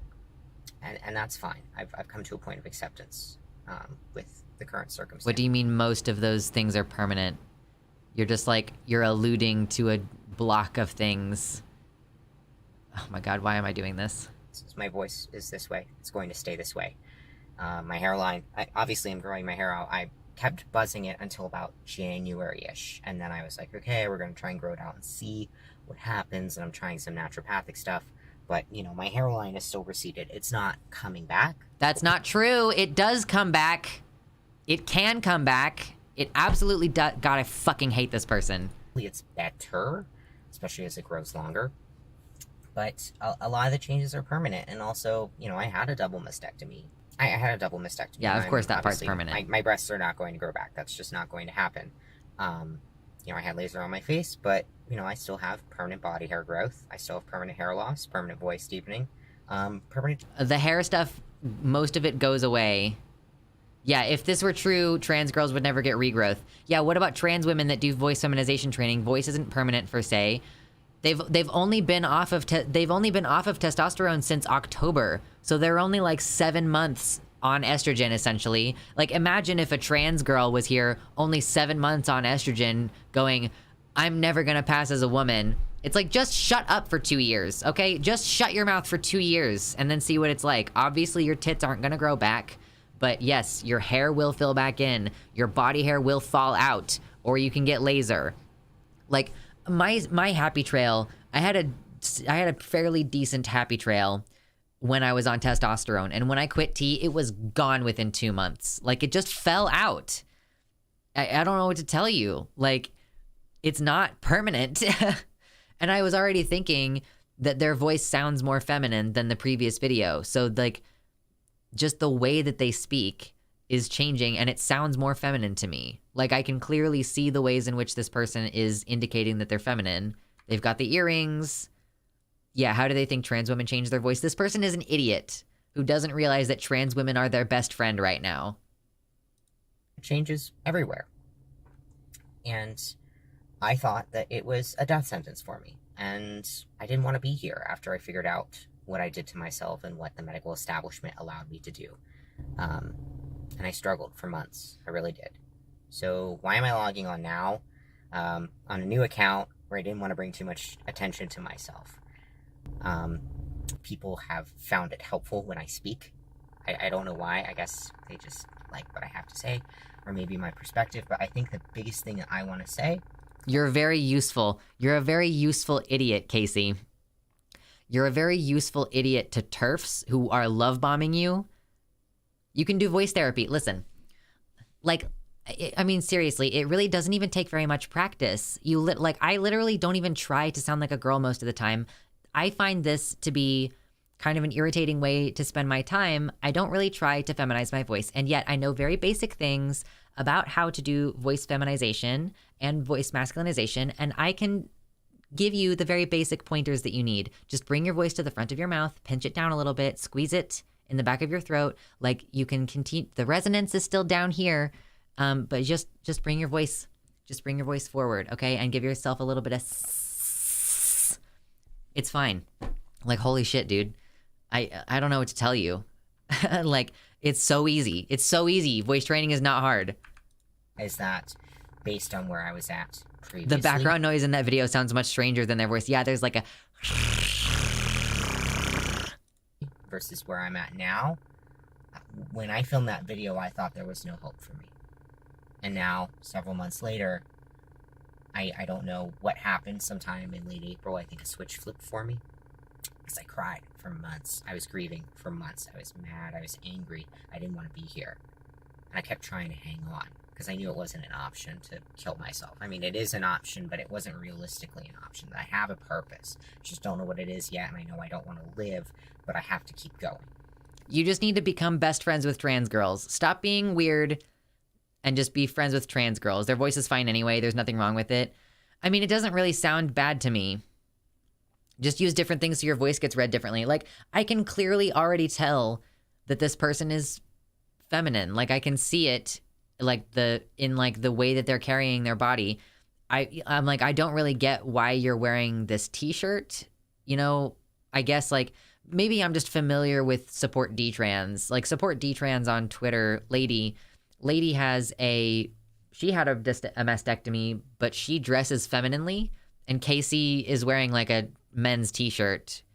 So I guess that throws me off a little bit. But aside from that, like, yeah, I can tell. It's fine. Just literally just become friends with trans women. You'll be fine. But something flipped in late April for me. I don't know what it was.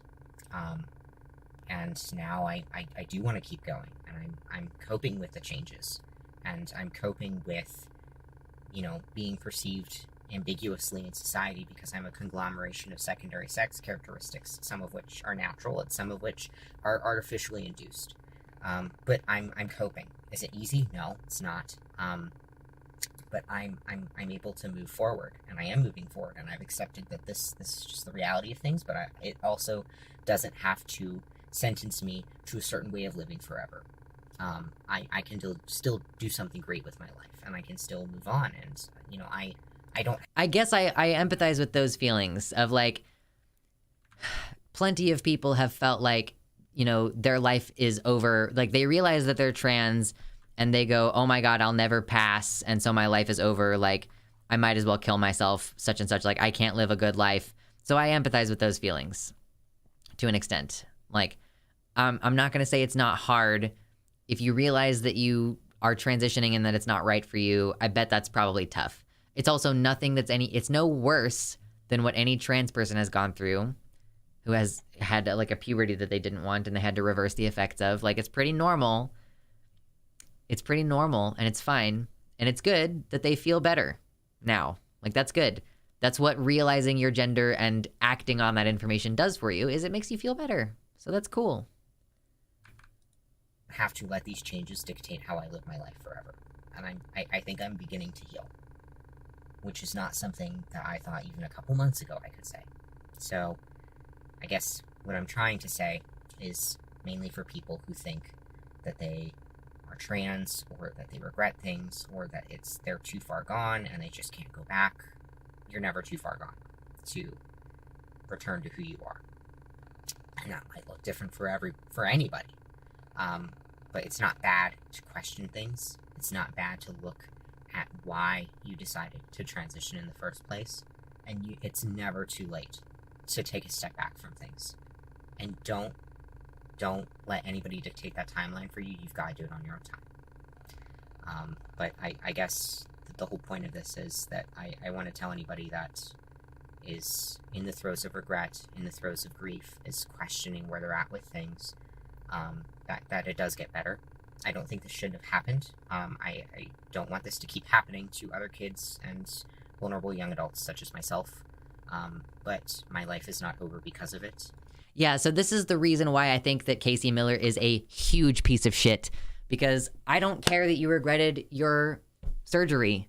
I don't care that you regretted that when it comes to other people having access to healthcare. We don't make healthcare illegal based on the concept of hypothetical regret. Yeah, it's never too late to detransition. Thanks, Mom. Oh my God. Yeah, like Casey Miller, yeah, I get it. If you have regret of your transition, that's a big deal. It's a big feeling. It's not good. I don't think that I would not wish that on my worst enemy. Whatever. Who fucking cares though?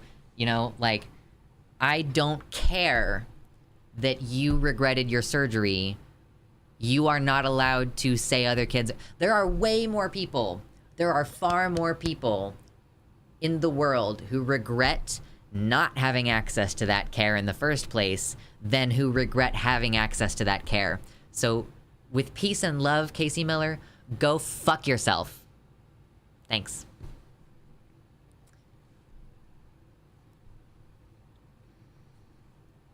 Hopefully one day they can realize how they've been harmful during this trying time for them. It can be hard to see how we are harming others when we are hurting, not an excuse though. I mean, they're just continuing this now. They're continuing it now. They're perpetuating it. They wrapped up their video by saying, I'm still against children having access to hormone-related care. Yeah, trans surgeries, of course, are among the least regretted surgeries. I would have loved to not be on T past age fucking 16. Yeah, right.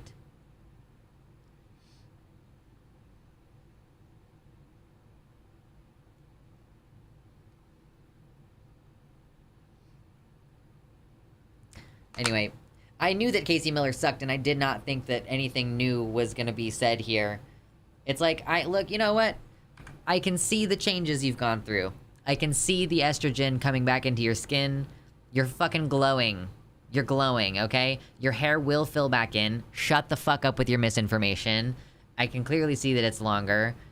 Just wear some more feminine clothing, and it'll be easy for you to reintegrate. And just, you can always lie and say that you had a mastectomy for breast cancer, or you know, I'm sure that people will accept you as a woman to an extent if you say, I got caught up in thinking I was trans, you know, like, you will be accepted back into cis society. Shut the fuck up, thanks. The regret of those kinds of surgeries is literally higher with cis women.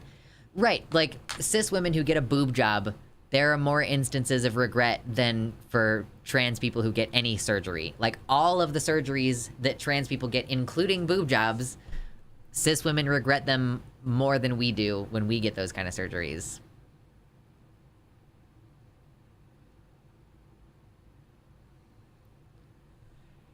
Anyway, people are stupid. Let's talk about Target a little bit. Excuse me. Give booba. Give booba. Booba. You can't really see that. That's the great thing about this shirt, is that there's not really a clear booba. It's a little drapey. It hide the booba. People could just think that they're naturally flat-chested as well. There's plenty of women who don't have large boobs. I will donate booba. Yes, donate the booba back to Casey. Casey needs the booba.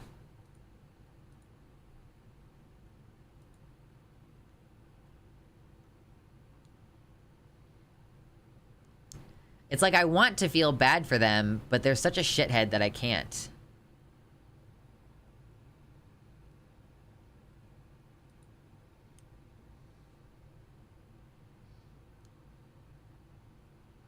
Yeah, transphobes encouraging detrans people to externalize their hurt onto trans people. And they can only find, like, 3 of them, so they gotta ship them all the way around the country. Yeah, we gotta have a trans give a booba, take a booba surgery. Just take one off and pop it back on someone else. Oh, I'm gonna steal this from Callan, by the way. This is fucking gold. If you don't want to be in a bathroom with a trans person, you don't need to. You can just, like, wear a diaper like every other baby. I'm stealing that. I'm so stealing that. Very funny. Where am I? What am I doing over here? I'm trying to find something in particular. Ah, I found it. I was gonna say trans men have it easier because they are simply adding to what they already got, and us trans women are always trying to take that away through multiple surgeries. Luckily, as a Latina, I did not develop that much into a man. I mean, like... I feel like that's an insane thing to say, Missy. 'Cause, like... Oh yeah? Like, these are so easily reversible, huh? You wanna just, like, pop that off? It's like psycho shit to me when trans girls are like, you know, with estrogen, you know, we're trying to like fix a bunch of testosterone damage, but it's for trans guys, it's just like starting with a blank template and everything's fine. Like, bitch, no. Like, are you kidding? And yeah, have you looked at phalloplasty? Like, phalloplasty takes like at minimum 3 stages. Like, yeah, like, people think that it's easier for trans men, but in reality, like, probably, I don't know what the percentages are, but it's not like 100% of trans men pass, you know? Like, trans men, maybe even a majority of them don't pass, whether or not they have, I mean, so, because of the fact that not all of them have access to healthcare, the overwhelming majority of trans men don't pass. But even of the ones who get access to T, sometimes they don't pass.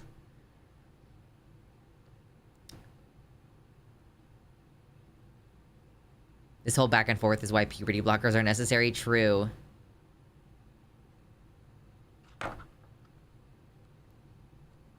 Holy fuck, phalloplasty scares my medical phobic ass. It's like, I'm not excited to have phalloplasty, but I'm excited to have a penis, so, you know... Trans men are usually not even seen as grown men. That's a good point. Yeah, the height issue. Yeah. Like, oh, I'm just gonna... become a foot taller, I guess, as a 5'2" trans man who's 30 years old. Like, holy shit.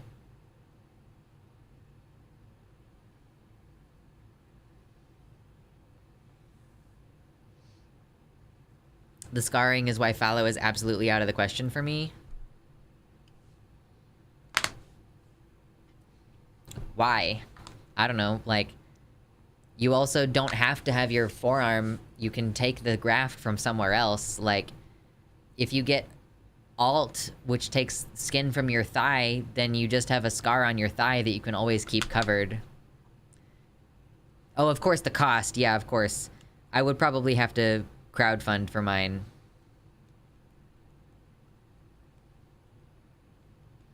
I'm only going to be in the hospital for 5 days for my PNP vaginoplasty. Oh, that's so cool. I don't have 100K just sitting in my pocket. Yeah, I mean, yeah, that's why people do insurance and stuff. Crowdfunded PP. Listen, I will definitely... I feel like it would be a public service for me to do at least some amount of sex work after I get a PP installed. Get gender-affirming stilts.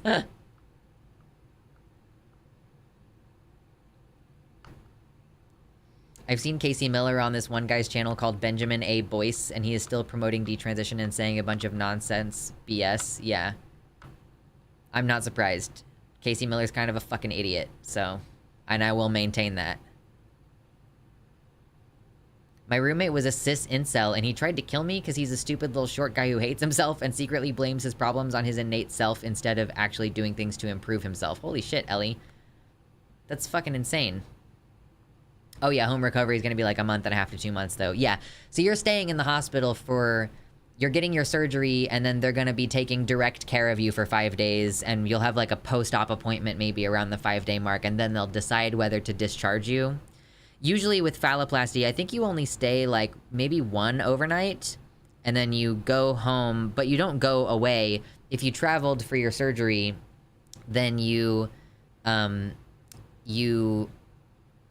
stay in the place that you're at, and you get a 1 week post-operative, and then you have like 6 weeks to heal, and then you have to do that multiple times. Like with girls, you get the vaginoplasty, and then you just have a pussy, and then yeah, you have to dilate. But for us, like for the surgery that I want, I would get the phalloplasty itself, which is just, you're just creating the penis.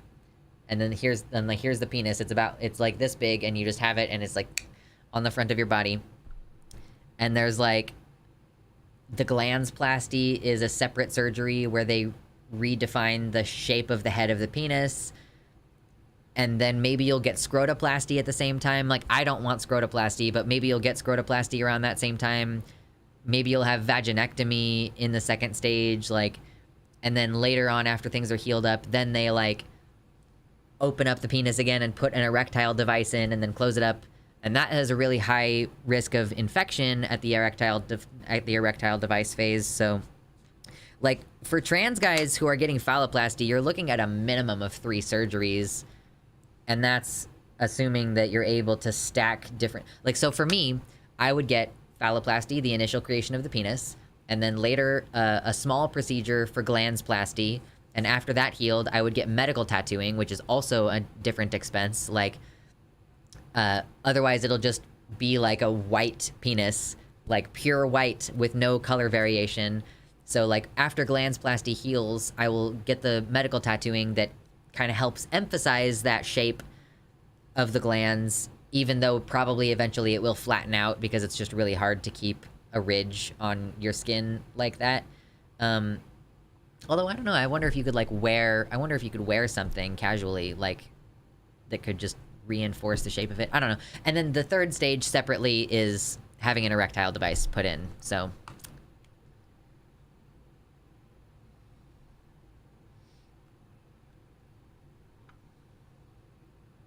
I just want a transhuman cyborg body with modular genitals. Is that too much to ask? It is too much to ask. Apparently. Do you think it will get easier when doctors get better at printing organs? You know, it's like, I completely understand the methods for creating a penis for phalloplasty the way that it's done now. I don't really understand how you would hook things up and how things would function if you, like, 3D printed a penis and it was supposed to have, like, the blood sacs and stuff. Like, where do you get the veins from? Like, are you 3D printing some veins? And, like, the penis itself is, like, this long, but there's an extra vein that's, like, a 6-inch long, and then you connect that vein and that artery to this other pre-existing vein and artery. Like, I mean, it just, like, there's a lot of logistics that go into it, okay? And currently the methods that we have make a lot of sense to me, but it's entirely possible that 3D printed organs will result in much better, like, you know, results. I don't know. Like, I don't know. It's hard to say. I would like my boobs to pop on and off like Mrs. Potato Head. Pee-pee transplant.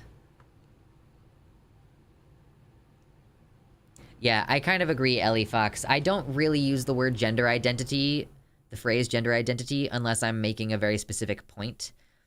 Otherwise, like, yeah, I try to just say my gender is this. I am non-binary, not I identify as non-binary.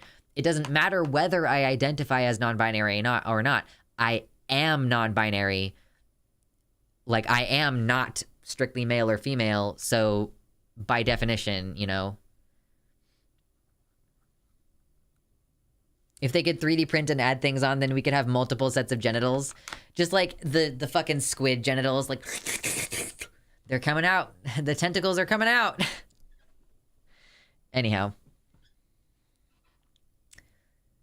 Did anybody see definitively whether the Starbucks took down Pride stuff because they were trying to fuck over the union, or what was the deal? I always felt that identify as language must have been invented by some cis person. I mean, I think that's fair. 8 legs, 7 vaganias. 7 vaganias. Oh my god, excuse me. Ugh. Oh my god, so many burps. Starbucks is under scrutiny after supposed removal of Pride decorations. The union Starbucks Workers United says that the chain, after prominently celebrating Pride for years, has banned the displays. The company, however, insists that's not true and said the examples are an outlier.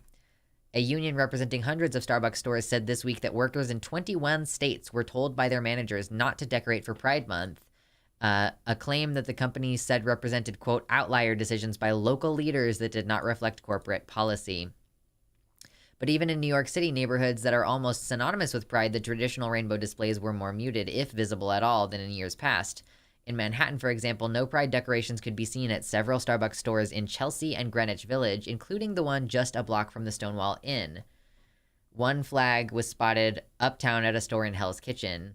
Starbucks workers in Wisconsin, Ohio, and Virginia, among other states, said in interviews arranged through their union that store and district managers have been asked to either take down existing decor, such as a flag or streamers, or told that they would not be allowed to decorate stores for Pride Month, unlike in previous years. Reasons given have varied. Starbucks has a rep for being super queer or whatever, but they really screwed a friend of mine on getting her insurance for HRT, and also middle management was very transphobic, and corporate didn't care enough to intervene. That sounds pretty much on par. That sounds good. Like, that sounds exactly like what I would expect. One worker was told there were not enough paid hours available for the work required in decorating the stores. Is that what you're trying to say? Another was told that decor choices needed to be standardized across regions. One partner, as Starbucks refers to employees, was told by a manager that hanging a rainbow flag might make customers uncomfortable. Others said they were told that if they hung a pride flag, the store could be asked to show equal representation for others, including the Proud Boys. It's fucking so stupid. Some managers also cited safety concerns.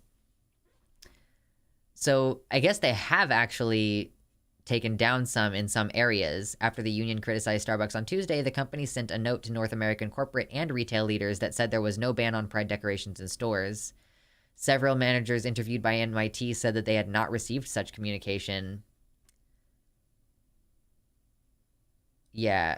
In past years, Mr. Miller has been encouraged to decorate his Starbucks store for Pride. This year, his manager suggested that hanging a Pride flag could mean the store would have to display a Confederate flag if asked. Wow. I mean, they really do see us as like some kind of fringe radical ideology. Like the idea that you would be required to represent the Proud Boys who believe that gay people shouldn't have rights at like the same level as gay people, a group who are just kind of trying to exist despite active persecution constantly. Yeah. Like just looking at these two, it's like the meme from The Office. These are the same picture. They're like, you got it. Corporate wants you to tell the difference between this. It's a picture of the Progress Pride flag versus the fucking Proud Boys flag. It's like they're the same picture. That's how they see them, at least. Let's see.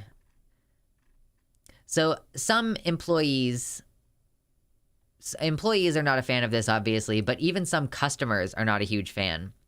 So here's a video of a customer being unhappy about some pride decor being removed from the store. So we can establish the content. Oh, well, you can write my drink. I literally only came here because of that. Okay, let me turn it up. So we can establish the content. She said, "Did you just take that flag down?" You kind of couldn't hear because the person closest to the camera was talking. So she said, "Did you just take that pride flag down?" You can see it's the Progress flag. We've got the black and brown stripes, the trans flag stripes, and then the rainbow. Oh, well, you can write my drink. I literally only came here because of that support, and I'm not going to drink it. I go to Dunkin'. I only came here to support that. Just spent $11 I love you! Hey, thank you so much! I literally just came here for that because there's a huge community of people that were coming here to protest.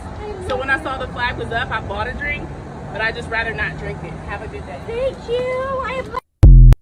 So she was straight up like, I only go to Dunkin'. She was like, I go to Dunkin'. I don't even like Starbucks. She was like, I only came here to support you because there's been a protest over that flag.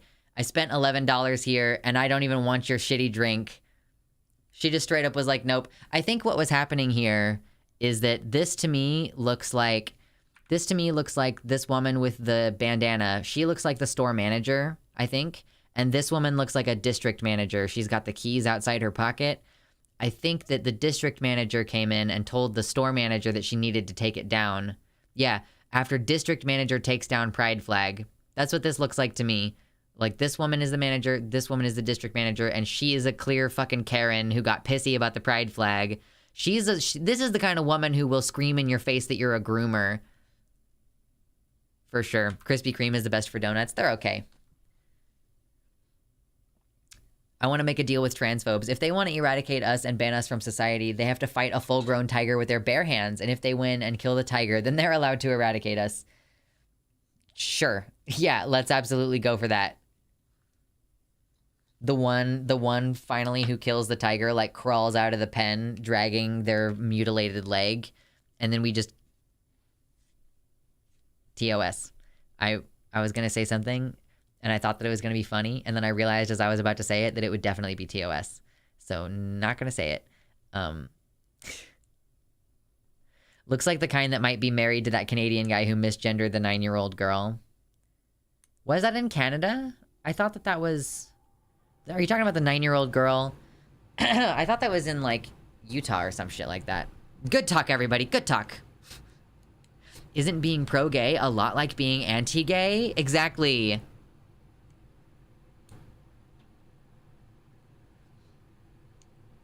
I would be much more interested in bottom surgery if they could give me a tentacle. A forked tentacle. There's a huge difference between store Krispy Kreme and the ones made in stores. Right. I did once upon a time have the opportunity to eat a fresh Krispy Kreme off the conveyor belt, and I gotta say, it was pretty fucking delicious. Get that poor tiger some proper care lux. Yeah. Maybe it's trying to fill in a state being missing. Yeah, I'm not sure. I can't remember what... I can't remember where that was. I thought it was in USA. Do I have it in my stream notes from last time? 9-year-old girl yelled at store, or did I not get links to that? No, I didn't get the links to that. I put the subject in my stream notes, but I didn't put the actual links to the stuff in my notes. Boo. Murderers and people who don't want to be murdered. How to respect both sides. We're just gonna respect both sides of this debate, okay? There are some people who want to exist peacefully, and there are some people who want to murder those people. And we just really need to hear both of them out, guys. We just really need a healthy debate on this subject. And by a healthy debate on this subject, I mean inviting all of the people who want to kill trans people onto a show to talk about it, and inviting exactly 0 trans people. I bet that's literally a Jubilee video. Yeah, murderers and people who don't want to be murdered. Missy, you are a little bit too smuggy right now. Oh gosh.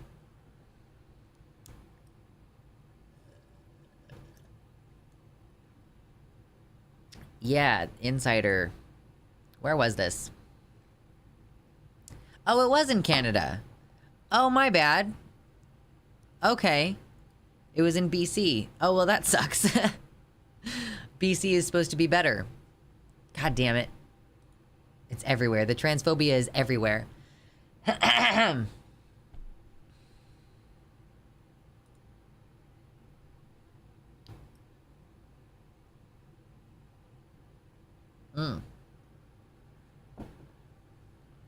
Amazing. Afterlife Jubilee would be like serial killers versus murder victims. They're spreading like a fungus. Fungus is so hard to get rid of.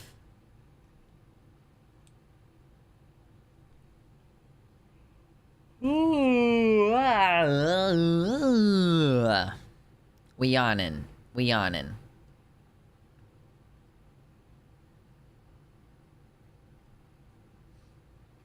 I don't know that I have a lot else prepped for today. I mean, I feel like I have, like, talked about everything that I plan to talk about today. And the rest of this is gonna be fucking around talking about whatever you guys want to talk about, so...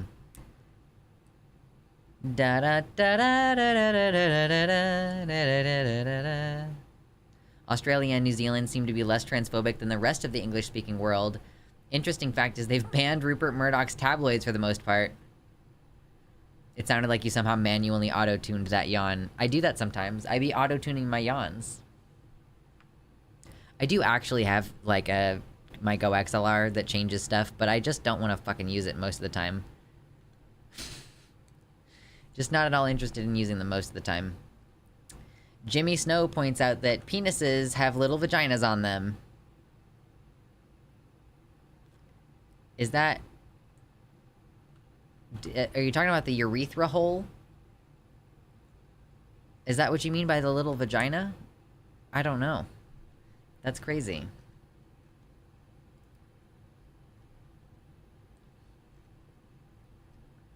Oh, man. What are everybody's plans for the weekend? I am looking forward to resting, for the most part. Can we talk about bras? Why aren't all bras racerbacks that close in the front? It's literally the most comfy and convenient way to do it. Yeah, I mean, tradition? I'm not totally sure why. I mean, do front clasping bras, are those good for people with small boobies? Because I feel like I have generally not had good luck with those. But maybe it's because they weren't also racerbacks. They were regular bras that, like, clasped in the front. So maybe it specifically has to be both. I'm going on a hike with the boyf. Probably gonna have a long chat about cops at Pride. Good luck, mama. It sucks when you find that you have political disagreements with your partner. Because you're like, I really want to make this work. So I have to convince you, like, it actually matters that we end up on the same page about this. Regular bra straps fall off my shoulders way too often. You gotta tighten those bitches. Gotta make them tighter. Toit like a toiger. I'm small-titted and I always use sports bras. I don't even wear bras anymore. And I don't know, like, I don't wear bra or binder anymore, really. I just stay at home and I don't go anywhere. And I wonder if, like, I'm gonna naturally have the gravity, if I'm gonna have the, like, the gradual sinking, since I don't wear a bra that, like, hoists them up. I should wear my corset for stream sometimes. That would be fun. It would definitely keep my posture better.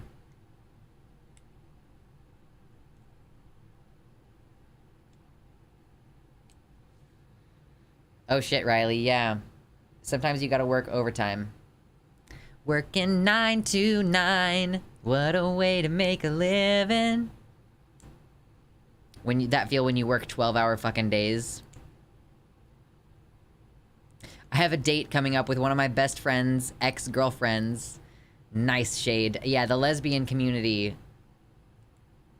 Yeah, wear the corset. For posture reasons, of course. Sure, I will do that. I have some pictures in the corset on my Fansly, but it's been a while since I posted those, so you'd have to go dig through them for a while. I'll be working lots of overtime on weekends in a week or so. Oh yeah, wait. Mersh, I thought you were, like, a teacher. Do you have summer shit coming up for teaching? That's a crazy time. Working 9 to 9.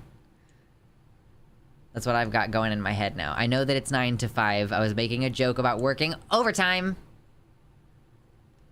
Working overtime. Oh, by the way, I've not mentioned this in a while, but I owe, like, a lot of money in taxes from last year. So I have a GoFundMe. It's, like, almost done.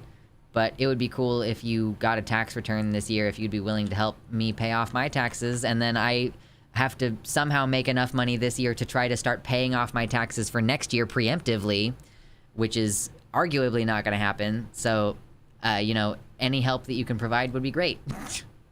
I would appreciate it. Thank you so very much. All of your regular donations are great also. So yeah, I'm not...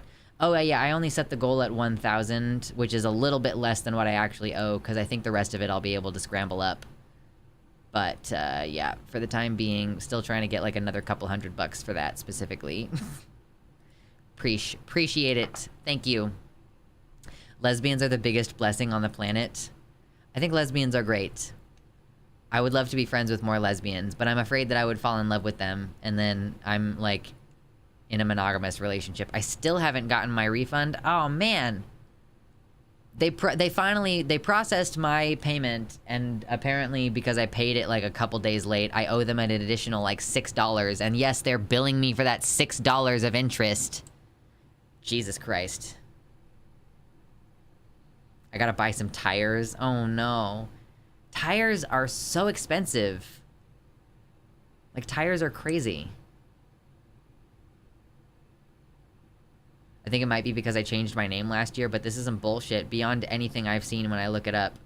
Right, it's June, and you're supposed to file in April, and I'm assuming you did not file on the absolute last day. But regardless, it took them like over a month to cash my check for my state taxes, though. I ended up paying that with a check instead of with a card, because I paid my federal taxes with a credit card that I am now trying to pay off. I've still not gotten my refund to either. Stupid government quote processing because of name change shit. Yeah, it's fucking stupid. These are the little things that people don't realize when you're trans and you change your documentation is, yeah, hey, congratulations.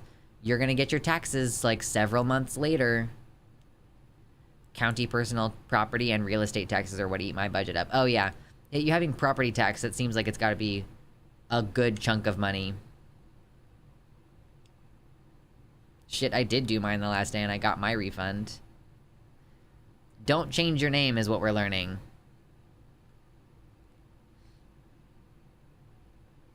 Well, hopefully things go okay and you all get your tax returns.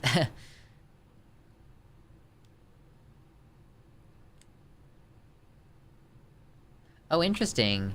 Comparing the crash rates of Musk's full self-driving Teslas to human-driven cars, it's been found that Tesla's full self-driving cars are 10 times more likely... are 10 times more dangerous. He wonders why these and other self-driving cars were allowed on the roads in the first place. What did this person said? Yeah, call me old-fashioned, but if a car kills people at 10 times the rate of other cars, the company covers up the data, and the CEO lies to the public and says the cars are safer. Yeah, I think that CEO should go to jail on fraud charges. Let's see if any consequences occur. Like, if literally any consequences occur. They told me they confirmed it with the Social Security office and that it would still take 8 to 16 weeks to process. That's called a war of attrition. They know that you need the money and they're denying it to you on purpose because they hate you. I will not be convinced. Listen, I am increasingly convinced that every like, bad thing that happens to trans people with regards to their interactions with the government are purposeful attempts to starve us out, basically. Musk needs to be in prison for, like, IDK at least a decade or two. Ideally, at least a decade or two. But whatever. We might have to settle for the guillotine. We'll see.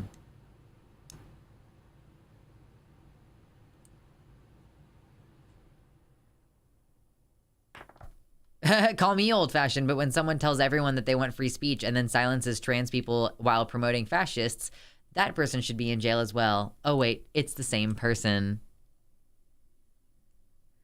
I don't think it's a conspiracy as much as individual people in government being against us and trying to make life harder. I didn't say that I think it's a conspiracy. Or maybe, did I say that I sounded like a conspiracy theorist?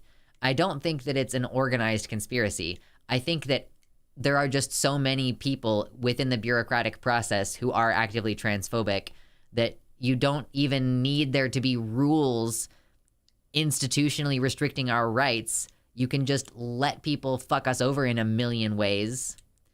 And that's not illegal. It's not illegal to just, like, forget to send your referral through or whatever. Forget, just to be clear. Forget to send the referral through. Yeah, it only takes one to block you. Exactly. I think about that video constantly, guys. I think about Abby Thorne's video about the NHS trans healthcare thing just constantly. You phrased the grammatical actor as the government, I think, but I might have overinterpreted your semantics. Yeah, no, I mean, when I'm talking about, yeah, like, your interactions with the government, like, I don't think they're all, like, in league and, like, they're doing internal communications about denying trans people rights. I just think that so many people in the government, the kind of people who seek government positions, are the kind of people who are going to be transphobic and racist. That's why they're in the government. Like, people who don't have any interest in having power over other people don't become gatekeepers in the government like that. You know? Oh, you should check out this mushroom that I'm in the middle of making. I still have to work on it a little bit, but I'm getting the underpart with the gills. And then I just have to do the top part. And it's got like some stuff, I think it's rice. I put some rice in there, so it's gonna stand up. And it's gonna have a cute little cap. And it's gonna be adorable. And I'm gonna sell it. And I haven't decided how much money I'm gonna sell it for, but it's gonna be great. And I hope that one of you loves it. I hope that one of you loves it to pieces. Posey Parker looks so identical to that Nazi general in Wolfenstein 2, The New Colossus, and she has Nazis on her side in real life. You know, the resemblance is just uncanny. God, Posey Parker sucks. She's the worst. I need a haircut, dude. I got so many little stragglers. I got so many little stragglers who need to be cut. Get out of here. Nope.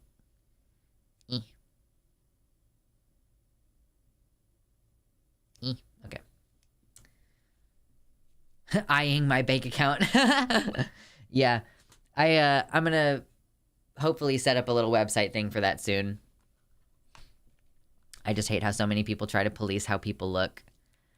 You know, if you look abnormal, that means that they should have the freedom to look abnormal, but they're too worried about social consequences. I really do think that there is some amount of jealousy.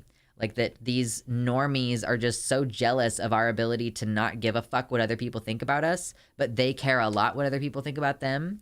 So they're trying to like force us to conform. Like, I wish I could dress like a goth princess, but I can't. Quote unquote, I can't, because society wouldn't be nice to me. So if you are going to be dressing like a goth princess, then I'm going to be shitty to you because you don't deserve to do this thing without being harassed either, I guess. One good thing about Posey Parker is that I think that her presence in the TERF movement is going to kill their whole concerned feminists myth. Hopefully. I mean, I don't know. We'll see what happens. Maybe not, though. People who've bought into the ideology have seemingly, like, totally bought in.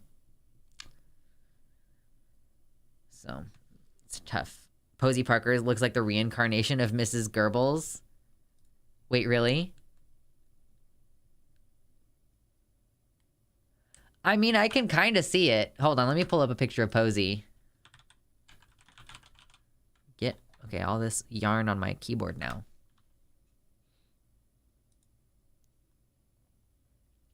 You know, maybe when she was younger, but Posey is so wrinkled now. But, like, if we got a picture of her when she was younger... Okay, this is either younger or it's super filtered. Either way, this is, like, the closest to her looking like Mrs. Goebbels. Or how do you pronounce this? Is it Goebbels? Goebbels? I don't know how to pronounce it.